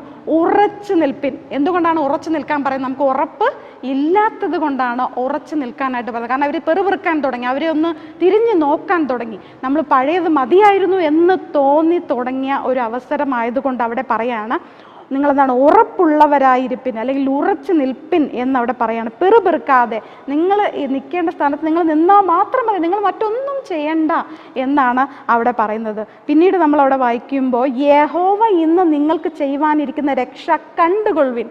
അപ്പം അന്നേ ദിവസം ദൈവം അവർക്ക് വരുത്തുവാനിരിക്കുന്ന മഹാരക്ഷയെക്കുറിച്ചാണ് നമ്മളവിടെ പഠിക്കുന്നത്. സോ നമ്മൾ ഈ പാഠത്തിൻ്റെ ആദ്യ ഭാഗത്തിൽ തന്നെ നമ്മൾ മനപ്പാഠ വാക്യത്തോടൊപ്പം നമ്മൾ വായിക്കേണ്ട ഒരു ഭാഗമായിരുന്നു അത്. നമ്മൾ 14-ാമത്തെ അധ്യായത്തിൽ ദൈവം അവിടെ പറയാണ്, 13-ൻ്റെയും 14 വായിക്കുമ്പോൾ 14 അധ്യായം 13, 14. അതിന് മോശെ ജനത്തോട്, ഭയപ്പെടേണ്ട, ഉറച്ചു നിൽപ്പിൻ, യഹോവ ഇന്ന് നിങ്ങൾക്ക് ചെയ്യുവാനിരിക്കുന്ന രക്ഷ കണ്ടുകൊള്ളുവിൻ. നിങ്ങൾ ഇന്ന് കണ്ടിട്ടുള്ള മിസ്രൈമ്യരെ ഇനി ഒരു നാളും കാണുകയില്ല. യഹോവ നിങ്ങൾക്ക് വേണ്ടി യുദ്ധം ചെയ്യും, നിങ്ങൾ മിണ്ടാതിരിപ്പിൻ എന്ന് പറഞ്ഞു. ചില അവസരങ്ങളിൽ നമ്മൾ മിണ്ടാതിരിക്കേണ്ട ചില അവസരങ്ങളുണ്ട്. നമ്മൾ ദൈവത്തോട് ചോദ്യം ചോദിക്കാതെ, പെറുപെറുക്കാതെ, ദൈവം തരുന്നത് എന്തും സ്വീകരിക്കാനുള്ളൊരു മനസ്സ് നമുക്കുണ്ടാവണം. യോബിനെ പോലെ അല്ലേ? നന്മ മാത്രമല്ല നമ്മൾ വാങ്ങേണ്ടത്, ദൈവത്തിൽ നിന്നും നന്മയും തിന്മയും നമ്മൾ ഉൾക്കൊള്ളാൻ നമ്മൾ പഠിക്കേണ്ടതായിട്ടുണ്ട് എന്ന ഭാഗമാണിത്. നമ്മൾ ദൈവത്തിൽ നിന്നും വരുന്നതായ ആ ഒരു രക്ഷ എന്ന് പറയുന്നത്, ആ രക്ഷാ പദ്ധതിയാണ് ദൈവം അവിടെ ഇസ്രായേൽ ജനതയ്ക്ക് വേണ്ടി വിവർത്തിച്ച് കാണിക്കുന്നത്. ദൈവം നമ്മെ നയിക്കാൻ അനുവദിച്ചാൽ വിജയം സുനിശ്ചിതമാണ്. നമുക്ക് അറിവില്ല, നമുക്ക് അതിനുള്ള കഴിവില്ല. ദൈവം എന്നെ നയിക്കണമേ എന്ന് നമ്മെ തന്നെ ദൈവത്തിലേക്ക് സമർപ്പിക്കേണ്ട ഒരു കാര്യമായിട്ടാണ് നമുക്കിവിടെ പറഞ്ഞിരിക്കുന്നത്. ഉറച്ചു നിൽക്കേണ്ട ഒരു ആവശ്യകതയെക്കുറിച്ച് നമ്മളിവിടെ പഠിക്കുന്നു. യഹോവ നമുക്ക് വേണ്ടി യുദ്ധം ചെയ്യും. അതാണ് ഇതിൻ്റെ ഏറ്റവും വലിയൊരു അന്തസത്ത എന്ന് പറയുന്നത്. ഇതാണ് എനിക്ക് ഏറ്റവും ഇഷ്ടപ്പെട്ട ഒരു ഭാഗമെന്ന്, യഹോവ നമുക്ക് വേണ്ടി യുദ്ധം ചെയ്യും എന്നുള്ളതാണ് അവിടെ കണ്ടതായ കാര്യം. കാരണം ആ മേഘസ്തംഭം ഇവരുടെ ഇടയിൽ വന്നു നിന്നു. ഫറവോന്റെ സൈന്യത്തിനും ഇസ്രായേൽ ജനതയ്ക്കും ഇടയിൽ അവിടെ എന്ത് ചെയ്യാണ്? ഇസ്രായേൽ ജനത്തിന് പ്രകാശവും ഫറവോന്റെ ജനത്തിന് അവിടെ ഇരുട്ടുമാണ്. അവർക്ക് ശരിക്കും വഴി കണ്ടെത്താനോ അല്ലെങ്കിൽ ഇസ്രായേൽ മക്കളുടെ അടുക്കലേക്ക് എത്തുവാൻ കഴിയാത്ത വണ്ണം യഹോവ അവിടെ ഇടപെടുന്നതായിട്ട് അവിടെ കാണാൻ സാധിക്കുന്നു. അവർ സൈനികർ തന്നെ പറയുന്നുണ്ട്, അയ്യോ ഇത് യഹോവ ഇവർക്ക് വേണ്ടി യുദ്ധം ചെയ്യുകയാണ്, ഇത് ദൈവത്തിൻ്റെ കരമാണെന്ന് അവരവിടെ തിരിച്ചറിയുന്നതായിട്ട് നമ്മൾ വരുന്ന ഭാഗങ്ങളിൽ കാണുന്നുണ്ട്. അത്രമാത്രം യഹോവ കളത്തിലിറങ്ങി പ്രവർത്തിക്കുന്ന ഒരു ഭാഗമാണ് ഈ ചെങ്കടലിലൂടെ അവർ കടന്നു പോകുന്നത്. അവരുടെ വിശ്വാസത്താൽ അവർ മുൻപോട്ട് പോകേണ്ട ആവശ്യകതയാണ് നമ്മളെവിടെ കാണിക്കുന്നത്. അന്ത്യകാലത്തിലായിരിക്കുന്ന നാമും ഭയപ്പെടാതെ ഉറച്ചു നിന്നുകൊണ്ട് യഹോവ നമുക്ക് വേണ്ടി വച്ചിരിക്കുന്ന ആ മഹത്വ പ്രത്യാശയെ നോക്കിക്കൊണ്ട് നമ്മുടെ വിശ്വാസത്തിൻ്റെ പൂർത്തീകരണത്തിനായിട്ട് നമ്മൾ എബ്രായർ 11:1 വായിക്കുന്നത് പോലെ നമ്മൾ എന്ത് ചെയ്യണം? നമ്മുടെ മുമ്പോട്ട് വച്ചിരിക്കുന്ന ആ ഓട്ടം നമ്മൾ എന്ത് ചെയ്യണം? സ്ഥിരതയോടെ, വിശ്വാസത്തോടെ ഓടണം എന്നുള്ളതാണ് നാം ഈ ഭാഗത്തിലൂടെ പഠിക്കുന്നത്. നമ്മൾ തിരിഞ്ഞു നോക്കരുത്, പെറുപെറുക്കരുത്, ഉറച്ചു നിൽക്കാം. യഹോവ ഇന്ന് നിങ്ങൾക്ക് വേണ്ടി ചെയ്യാനിരിക്കുന്ന രക്ഷ നമ്മൾ കണ്ടുകൊള്ളേണ്ടതാണ്. ഈ കണ്ട മിസ്രൈമ്യരെ, ഈ സാത്താൻ്റെ സൈന്യത്തെ ഇനി നിങ്ങൾ കാണുകയില്ല എന്നുള്ള ഉറപ്പും ധൈര്യവും യഹോവയായ ദൈവം അവിടെ ഇസ്രായേൽ ജനത്തിന് കൊടുത്തതുപോലെ നമുക്കും ദൈവം ഈ അന്ത്യകാലത്തായിരിക്കുമ്പോഴും നമ്മൾ അനുഭവിക്കുന്ന ഓരോ പീഡകളിലും നമ്മൾ ഉറപ്പായും ഈ ഭാഗം ചിന്തിക്കേണ്ട ആവശ്യകതയാണ് നമ്മളിവിടെ പഠിക്കുന്നത്.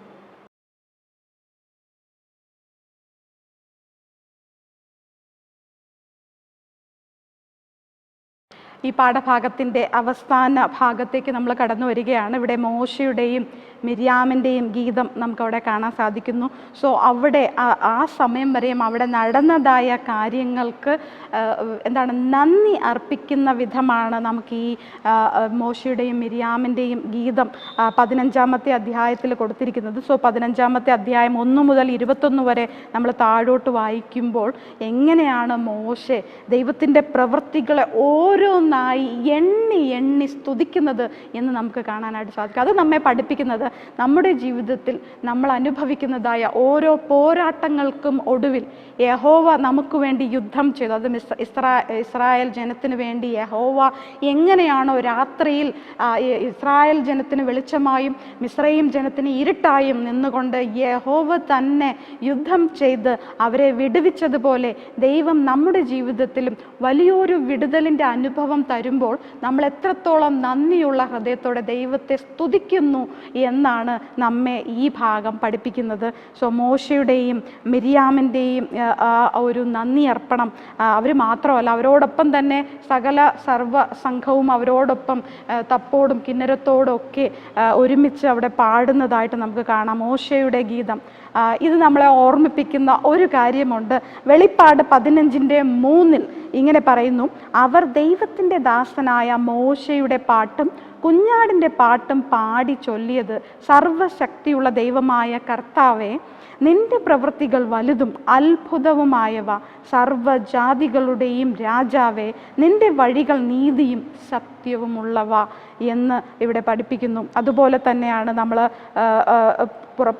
വെളിപ്പാട് പുസ്തകത്തിൽ നമ്മൾ അവസാനം 15:3 വായിക്കുമ്പോൾ അവിടെ പ്രത്യേകിച്ച് അവിടെ പറയുന്നുണ്ട്, ദൈവത്തിൻ്റെ ന്യായവിധികൾ പ്രകടമാകുകയും തിന്മയും അടിച്ചമർത്തലും ഇല്ലാതാക്കപ്പെടുകയും ചെയ്യുമ്പോൾ ജാതികളിൽ നിന്ന് വീണ്ടെടുക്കപ്പെട്ടവർ മോശയുടെയും കുഞ്ഞാടിൻ്റെയും പാട്ട് പാടിക്കൊണ്ട് ആ നീതിയുള്ള ന്യായവിധികൾക്കായി അവനെ സ്തുതിക്കും എന്ന ഭാഗം.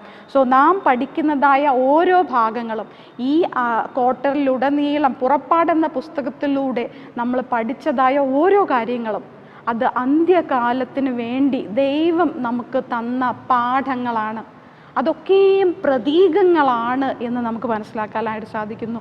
ഇവിടെ നാം മോശയുടെയും മിര്യാമിൻ്റെയും ഗീതം നമ്മൾ പഠിക്കുമ്പോൾ അവിടെ പറയുന്ന ചില കാര്യങ്ങൾ ശരിക്കും ഒരു പ്രവചന രേഖയായിട്ട് നമുക്ക് അവിടെ കാണാനായിട്ട് സാധിക്കും. 17-ാമത്തെ വാക്യം 15:17 നീ അവരെ കൊണ്ടുചെന്ന് തിരുനിവാസത്തിനൊരുക്കിയ സ്ഥാനത്ത് യഹോവേ, നിന്റെ അവകാശ പർവ്വതത്തിൽ നീ അവരെ നട്ടു.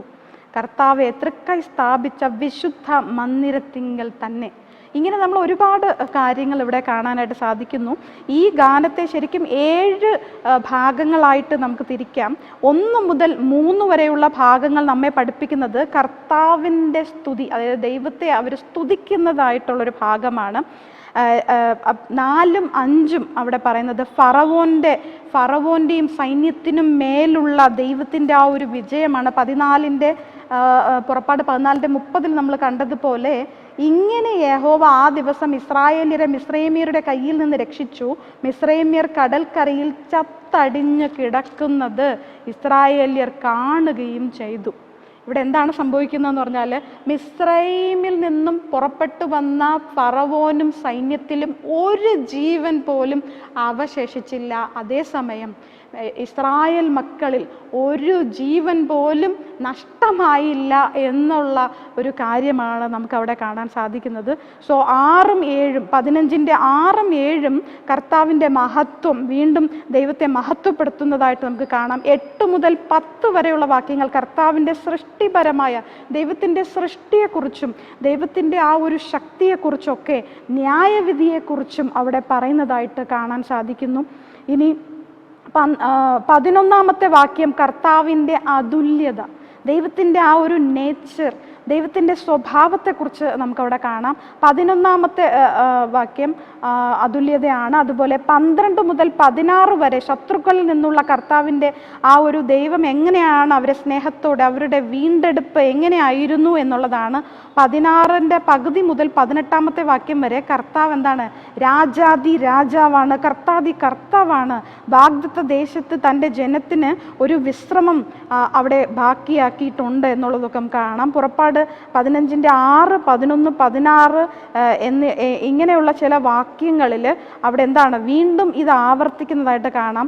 ഉൽപ്പത്തി 1ന്റെ 2 അധ്യായങ്ങളിലെ സൃഷ്ടിയെക്കുറിച്ചുള്ള ഒരു ചെറിയ ഒരു വിവരണം ഇവിടെ നമുക്ക് കാണാനായിട്ട് സാധിക്കുന്നു. ഇങ്ങനെ നാം ഈ 15-ാമത്തെ അധ്യായം മുഴുവനുമായിട്ട് നമ്മളൊന്ന് അവലോകനം ചെയ്യുമ്പോൾ ദൈവം ചെയ്ത വൻ കാര്യങ്ങൾ, അതായത് ഈ മിസ്രൈമിലെ മോശെ ഫറവോൻ്റെ മുന്നിൽ ചെന്നത് മുതൽ മിസ്രൈമിൽ നിന്നും ഇസ്രായേൽ ജനം വിടുതൽ പ്രാപിച്ച് ചെങ്കടൽ കടക്കുന്നത് വരെയുള്ള സംഭവങ്ങളും വരുവാനിരിക്കുന്ന സംഭവം, സമാഗമന കൂടാരവും ന്യായവിധിയും എല്ലാം ഈ ഗാനത്തിൽ ഉൾപ്പെടുത്തിയിട്ടുള്ളതായിട്ട് നമുക്ക് കാണാനായിട്ട് സാധിക്കുന്നു. ഇതിൻ്റെ അവസാനം ഇവിടെ ഒരു ചോദ്യം ഉള്ളത്, ദൈവം നീതിമാനാണെങ്കിൽ മരണാനന്തര ജീവിതം ഉണ്ടായിരിക്കണമെന്ന് ഇമ്മാനുവൽ കാന്റ് പറഞ്ഞു. ആ പ്രസ്താവന ഇത്ര സത്യമായിരിക്കുന്നത് എന്തുകൊണ്ട്? ഇത്രയും കാലം ഇവിടെ കാണാത്ത നീതി ഒരു ദിവസം വരുമെന്ന് നമുക്ക് എങ്ങനെ വിശ്വസിക്കാൻ കഴിയും? ആ പ്രത്യാശയിൽ നിങ്ങൾക്ക് എങ്ങനെ ആശ്വാസം കണ്ടെത്താനാകും എന്നാണ് ഇവിടെ ചോദിച്ചിരിക്കുന്നത്. സോ നമ്മുടെ ഈ ക്രിസ്തീയ ജീവിതം, ഈ ഓട്ടത്തിൻ്റെ ഒരു പ്രത്യാശ എന്ന് പറയുന്നത് എന്താണ്? നിത്യജീവനാണ്. ഈ ഭൂമിയിൽ നമ്മൾ ഒരുപാട് കഷ്ടങ്ങൾ അനുഭവിച്ചിരുന്നാലും നമുക്കൊരു നിത്യജീവനുണ്ട്. ദൈവത്തോടൊപ്പം ദൈവത്തിൻ്റെ കൂടാരത്തിൽ അല്ലെങ്കിൽ ദൈവത്തോടൊപ്പം നിത്യമായി വസിക്കുവാനുള്ളൊരു ഭാഗ്യം ലഭിക്കണം എന്ന ഒരു പ്രത്യാശയാണ് നമ്മൾക്ക് ഏവർക്കും ഈ ക്രിസ്തീയ ജീവിതം മുൻപോട്ട് നയിക്കുവാനായിട്ട് നമ്മെ നയിക്കുന്നതായ ഒരു ഘടകം എന്ന് പറയുന്നത്. നാം ഈ ക്വാർട്ടറിലെ 3-ാമത്തെ ക്വാർട്ടറിലെ 6-ാമത്തെ പാഠഭാഗത്ത് നാം പഠിച്ചതുപോലെ ആ പുറപ്പാട്, ആ സംഭവ വിപുലമായ ആ ഒരു സംഭവ കഥയാണ് നമ്മൾ പഠിച്ചത്. സോ ഇതിൽ നിന്നും നമ്മൾ പോകേണ്ടതായ ചില മുത്തുകളാണ് നമ്മുടെ സ്വയവുമായിട്ടുള്ള പോരാട്ടം. ഫറവോൻ തൻ്റെ ഹൃദയത്തെ പിശാചിന് വിട്ടുകൊടുത്തതുപോലെ, പിശാചിന് ഇടം നൽകിയതുപോലെ നാമും എങ്ങനെ ആകാൻ പാടില്ല എന്നുള്ളൊരു ഭാഗമാണ് നമ്മൾ പഠിച്ചത്. സോ ദൈവത്തിൻ്റെ ആത്മാവിനെ ചെറുത്ത് നിൽക്കുവാൻ നമ്മൾ ഒരിക്കലും നമ്മുടെ ഹൃദയത്തെ അനുവദിക്കരുത്. നമുക്ക് ദൈവം തന്നിരിക്കുന്നതായ ആ പവർ ഓഫ് ചോയ്സ്, നന്മ തിരഞ്ഞെടുക്കാനും തിന്മ തിരഞ്ഞെടുക്കാനും ദൈവം നമുക്ക് അനുവാദം തന്നിട്ടുണ്ട്. ആ സ്വാതന്ത്ര്യം നമ്മുടെ കയ്യിലാണ്. സോ നാം എന്താണ് തിരഞ്ഞെടുക്കാനായിട്ട് പോകുന്നത്? എല്ലാ പ്രശ്നങ്ങളുടെയും പുറകിലുള്ള ഒരു കാര്യം എന്ന് പറയുന്നത് സ്വയം ആണ്. നമ്മുടെ സ്വയം ചത്താൽ മാത്രമേ നമുക്ക് ദൈവത്തിൻ്റെ പദ്ധതികളെ കാണാനുള്ള കണ്ണുകൾ ഉണ്ടാകുകയുള്ളൂ. അതുകൊണ്ട് തന്നെയാണ് ഞാൻ ആദ്യം പറഞ്ഞതുപോലെ വാർഫെയർ എവർ ഫോട്ട് എന്ന് പറയുന്നത് the battle of the self. നമ്മുടെ സ്വയവുമായിട്ടുള്ളൊരു പോരാട്ടമാണ്. അങ്ങനെയുള്ള പോരാട്ടങ്ങളിൽ ദൈവശക്തി നമുക്ക് അത്യാവശ്യമാണ്. ദൈവത്തോട് ആലോചന ചോദിക്കേണ്ടതായിട്ടുണ്ട്. പല അവസരങ്ങളും ഹൃദയങ്ങളെ കഠിനപ്പെടുത്താതെ ദൈവത്തിൻ്റെ ഹിതത്തിനായിട്ട് നമ്മൾ ഭരമേൽപ്പിക്കേണ്ടതായിട്ടുണ്ട്. പൗലോസ് പറയുന്നത് പോലെ ഐ ഡൈ ഡെയിലി, ഞാൻ അനുദിനവും മരിച്ചുകൊണ്ടിരിക്കുന്നു എന്ന ആ ഭാഗം നമ്മളെപ്പോഴും ഓർമ്മിക്കേണ്ടതാണ്. നമ്മൾ ക്രിസ്തുവിൽ മരിച്ചവരാണ്, ഇപ്പോൾ ജീവിക്കുന്നതും ഞാനല്ല ക്രിസ്തു അത്രേ എന്ന ഭാവം നമുക്ക് ഉണ്ടായിരിക്കുവാൻ ദൈവം നമ്മളെ സഹായിക്കേണ്ടതായിട്ടുണ്ട്. അതുപോലെ ഈ എബ്രായരായ ഇസ്രായേൽ മക്കളുടെ വിശ്വാസം കുറവായിരുന്നിട്ടും അവർക്ക് യഹോവയെക്കുറിച്ച് ഒരു ജ്ഞാനവും ഇല്ലാതിരുന്നപ്പോഴും അവരുടെ കണ്ണുനീര് ദൈവം കണ്ടു, അവരുടെ നിലവിളി കേട്ടു. യഹോവ അവർക്ക് വേണ്ടി ഇറങ്ങി വന്ന് അവർക്ക് വേണ്ടി യുദ്ധം ചെയ്തതുപോലെ പല അവസരങ്ങളിലും നമുക്ക് വേണ്ടി ദൈവം യുദ്ധം ചെയ്തിട്ടുണ്ട്. നമ്മുടെ പ്രിയപ്പെട്ടവരെ അവരുടെ ജീവൻ കാത്തു സൂക്ഷിക്കുവാൻ ദൈവം അനേക പ്രാവശ്യം നമ്മുടെ ഇടയിൽ വന്നിട്ടുണ്ട്, നമ്മൾ കണ്ടിട്ടില്ല. സോ ഇങ്ങനെയുള്ള അവസരങ്ങളിൽ ദൈവത്തിൻ്റെ ആ ഹിതത്തിൽ നമ്മെ സമർപ്പിച്ചുകൊണ്ട് നമുക്ക് മുന്നോട്ട് പോകേണ്ടതായിട്ടുണ്ട്. സോ അതുപോലെ നമ്മുടെ ആദ്യജാതന്മാരെ, നമ്മുടെ പുത്രന്മാരെ, നമ്മുടെ സമ്പത്തിനെ, നമ്മുടെ സകലത്തിനെയും, കാരണം സർവ്വവും യഹോവയ്ക്കുള്ളതാകുന്നു, അതുകൊണ്ട് തന്നെ നമ്മുടെ സർവ്വതും ദൈവത്തിൽ സമർപ്പിക്കുവാൻ, നമ്മുടെ മക്കളെ ദൈവത്തിൽ വിശുദ്ധീകരിക്കുവാൻ, ക്രിസ്തുവിൻ്റെ രക്തത്താൽ വീണ്ടെടുക്കപ്പെട്ടവരാക്കുവാനായി മാതാപിതാക്കളായ നാം എന്ത് ചെയ്യണം എന്നുള്ളത് നമ്മൾ ഈ ഭാഗത്ത് പഠിച്ചു. കുടുംബമായിട്ട് എങ്ങനെയാണ് യഹോവയെ ആരാധിക്കേണ്ടത് എന്നതിനെപ്പറ്റി നമ്മൾ പഠിച്ചു. അപ്പോൾ ഒരുപാട് കാര്യങ്ങൾ ദൈവം നമ്മളോടുകൂടെ സംസാരിച്ചിരിക്കുകയാണ്. ചെങ്കടലിൻ്റെ അനുഭവത്തിലൂടെ നിങ്ങൾ കടന്നു പോകുമ്പോഴും തീച്ചുളയുടെ മധ്യത്തിലായിരിക്കുമ്പോഴും നിങ്ങളുടെ കരം പിടിക്കാൻ, നിങ്ങൾക്ക് വഴി തെളിച്ചു തരുവാൻ യഹോവ മേഘസ്തംഭമായിട്ടും അഗ്നിത്തൂണായിട്ടും നമ്മളോട് കൂടെയുണ്ട് എന്ന വിശ്വാസത്തിൽ നമുക്ക് മുൻപോട്ട് പോകാം. ദൈവം നമ്മളെ ഓരോരുത്തരെയും അനുഗ്രഹിക്കട്ടെ. ആമേൻ.